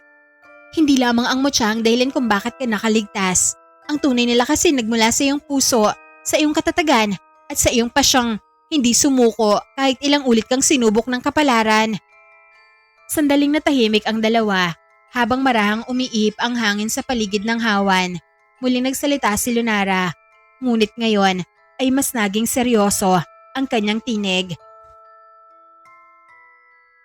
Nakita ko ang bawat pagsasanay mo, ang paraan ng iyong pakikipaglaban, ang pagpigil mo sa galit, at ang wastong paggamit mo sa mutya ng tanglaw. Wala na akong alinlangan. Ano po ang ibig mong sabihin? Handa ka na, Prinsesa Kiara. Handa ka ng pamunuan ng pagbawi sa inyong banwa mula sa kamay ng mga aswang. Bahagyang humigpit ang pagkakahawak ni Kiara sa kanyang kampilan. Sa wakas, matapos ang mahabang panahon ng pagtatago at pagsasanay, dumating na ang sandali na matagal na niyang hinihintay. Kung ganun, panahon na upang wakasan ang paghahari ng mga aswang at bawiin ang bayang minsan pinagkait sa amin. Hindi nagtagal, muli nagliwanag ang buong katawan ni Lunara. Unti-unti siyang nabalot ng maputing sinag hanggang sa bumalik siya sa kanyang tunay na anyo, ang mahiwagang puting usa. Marahang yumuko ang usa na tila inaanyayahan si Kiara. Napangiti ang bata at marahan na hinaplos ang ulo ng hayop. Ihahatid mo ba ako pa uwi? Bahagyang tumango ang usa, hindi na nagdalawang isip pa si Kiara. Agad siyang sumakay sa likod ni Lunara. Sa isang mabilis na pagtakbo, tinahak ng mahiwagang usa ang masukal na kagubatan. Halos hindi sumasayad sa lupa ang mga paa nito habang mabilis na tila lumilipad sa ere. Hindi naglaon ay natanaw na nilang maliit na kubo ng punong babaylan. Sa labas nito ay nakaupo si Haramurayda at ang punong babaylan. Wari sabik na naghihintay sa pagbabalik ng bata. May paparating. Kumanda ka, Haramurayda. Napalingon si Haramurayda at agad na nanlaki ang kanyang mga mata nang malamang si Kiara lang palang dumating. Nabunutan sila ng tinik. Mabilis na huminto ang mahiwagang usa sa harapan ng kubo at saka magaan na lumundag pababa si Kiara habang may ngiti sa kanyang mga labi. Nandito na po ako at hindi rin ako umuwi ng walang dala. Itinaas niya ang kanyang kamay at ipinakita ang 3 pangil ng aswang. Napangiti ang punong babaylan habang marahan na tumatango. Napakahusay, prinsesa. Nalampasan mo ang huling pagsubok. Hindi lamang yan. Mas lalo ako natutuwa dahil ligtas ka nakabalik, anak. Napatingin silang dalawa sa napakagandang puting usa na tahimik lamang na nakatayo sa tabi ni Kiara. Anong klaseng usa yan? Pambihira ang taglay niyang ganda kumpara sa mga usa na nakita ko na noon. Ngunit ilang sandali lamang ang lumipas ay nagsimulang kumislap ang katawan ng usa. Unti-unti itong naglaho.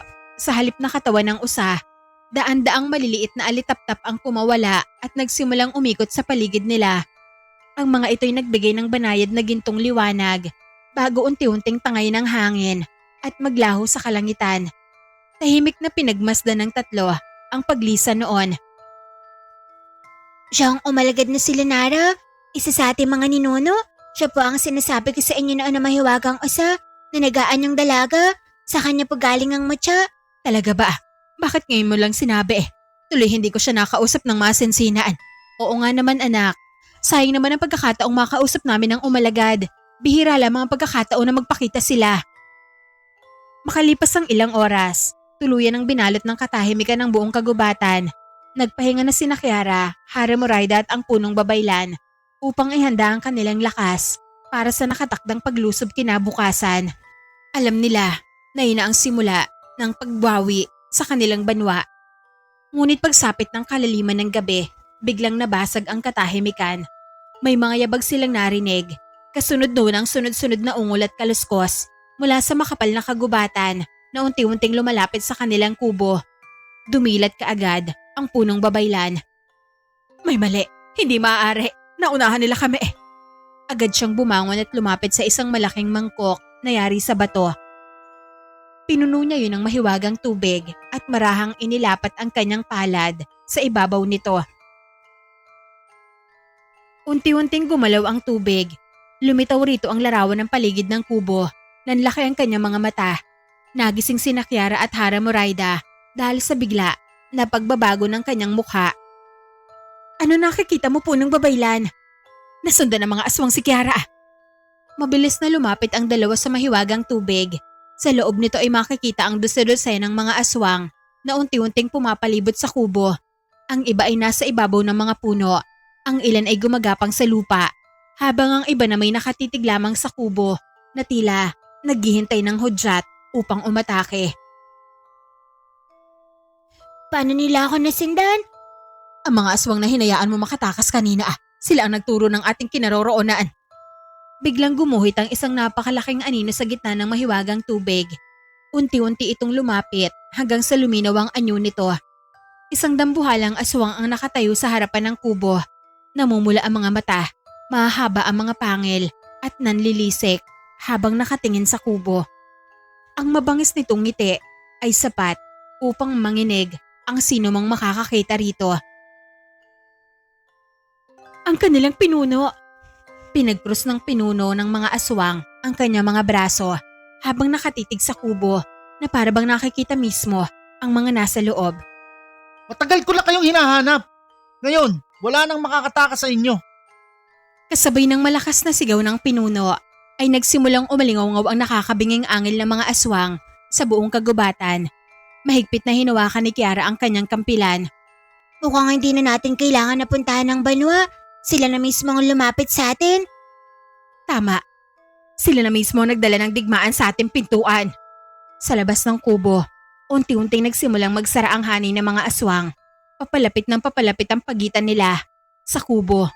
Hudyat na magsisimula na ang pinakamapanganib na sagupaan. Nagbukas ang pinto ng kubo. Isa-isang lumabas sina Kiara, Hara Moraida at ang punong babaylan. Habang mahigpit ang pagkakahawak sa kanilang sandata.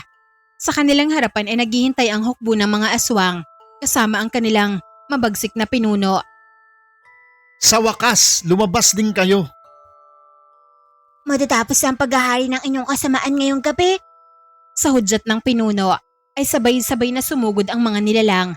Agad silang sinalubong ni Hara Moraida at punong babaylan. Kumislap ang mga sandata at nagsalubong ang mga kapangyarihan.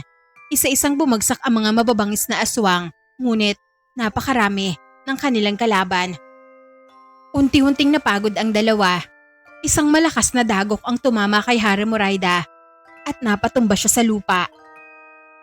Samantala, isang malaking kuko ang sumugod sa palikat ng punong babaylan, dahilan upang mapaluhod din siya. Ikaw na lamang ang ating pag-asa, prinsesa. Huwag kang susuko sa laban. Nanginginig man sa pag-aalala, mariing humarap si Kiara sa pinuno ng mga aswang. Malakas na iwanasiwas ang pinuno, ang kanyang dambuhalang sandata. Agad yung sinalag ni Kiara, ngunit dahil sa lakas ng kalaban, ay tumilapon ang bata sa lupa. Nang sandali na yon, nagsimulang uminit ang mutya ng tanglaw sa kanyang dibdib. Unti-unting nagliwanag ang buong kagubatan. Lumakas ng lumakas ang sinag ng mutya hanggang sa may isang sinag na kumawala mula rito. Sa gitna ng liwanag ay muling lumitaw ang mahiwagang puting usa. Lenara, ang galing. Paano mo nagawang lumabas sa aking mutya? Ang mutya ay isa sa mga portal ko. Nararamdaman ko ang labis na panganib. Kaya oras na upang tulungan kita, prinsesa. Hindi na nag-aksaya ng oras si Kiara. Mabilis siyang sumakay sa likod nito. Sa isang napakataas na pagtalon ay iniwasan nila ang mabagsik na pag-atake ng pinuno. Mabilis na tumakbo ang mahiwagang usa habang walang tigil na iniiwas si Kiara sa bawat mabangis na pag-atake. Sa bawat pagtalo ng usa ay gumaagaan ang galaw ng prinsesa at sa bawat pagliyab ng mutya ng tanglaw ay lalong lumalakas ang kanyang kampilan. Ay tinakatapusan mo? Sa pinakamataas na pagtalo ng mahiwagang usa ay itinaas ni Kiara ang kanyang kampilan. Kumislap ang talim nito sa ilalim ng liwanag ng mutya sa isang malakas na bagsak at mabilis na hiwa. Tuluyang napugot ang ulo ng pinuno ng mga aswang. Umalingongo ang huling sigaw nito bago tuluyang bumagsak sa lupa ang kanyang katawan. Kasabay ng pagkamatay ng kanilang pinuno ay nagsimulang magtakbuhan ang natitirang mga nilalang. Ang iba ay naglaho na sa dilim habang ang iba naman ay tuluyan ng naging abo. Nagtagumpay ka, prinsesa. Nagawa mong patay ng pinuno ng mga aswang. Ipinagmamalaki ka panigurado ng iyong ama. Anak ko, Hindi ko ito magagawa na mag-isa. Magkatulong po tayo sa tagumpay na to. hindi na sila nag-aksaya pa ng oras. Kinabukasan ay nagtungo silang tatlo sa Banwang Pilaway, sakay sa mahiwagang usa. Labis ang tuwa ni Hara Moraida at Punong Babaylan dahil nagawa nilang makihalubilo sa kagalang-galang na umalagad. Lalo pa silang natuwa dahil wala ng mga aswang na humahadlang sa kanilang pagpasok sa Banwang Pilaway. Isa-isa nilang binuksan ang mga kulungan at pinalaya ang lahat ng mga bihag na mamamayan. Nang makita ng mga tao si Kiara at ang Hara, sabay-sabay silang lumuhod na puno ng sigawan at luha ng kagalakan ng buong banwa. Muli ring nabuhay ang mga tahanan, ang mga bukirin at ang dating masaya na pamayanan.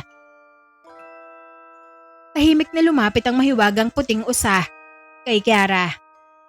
Nagkatitigan silang dalawa. Walang hanggang pasasalamat. Kagalang-galang na Lenara. Hindi mo kami pinabayaan hanggang sa mabawi naman itong banwa.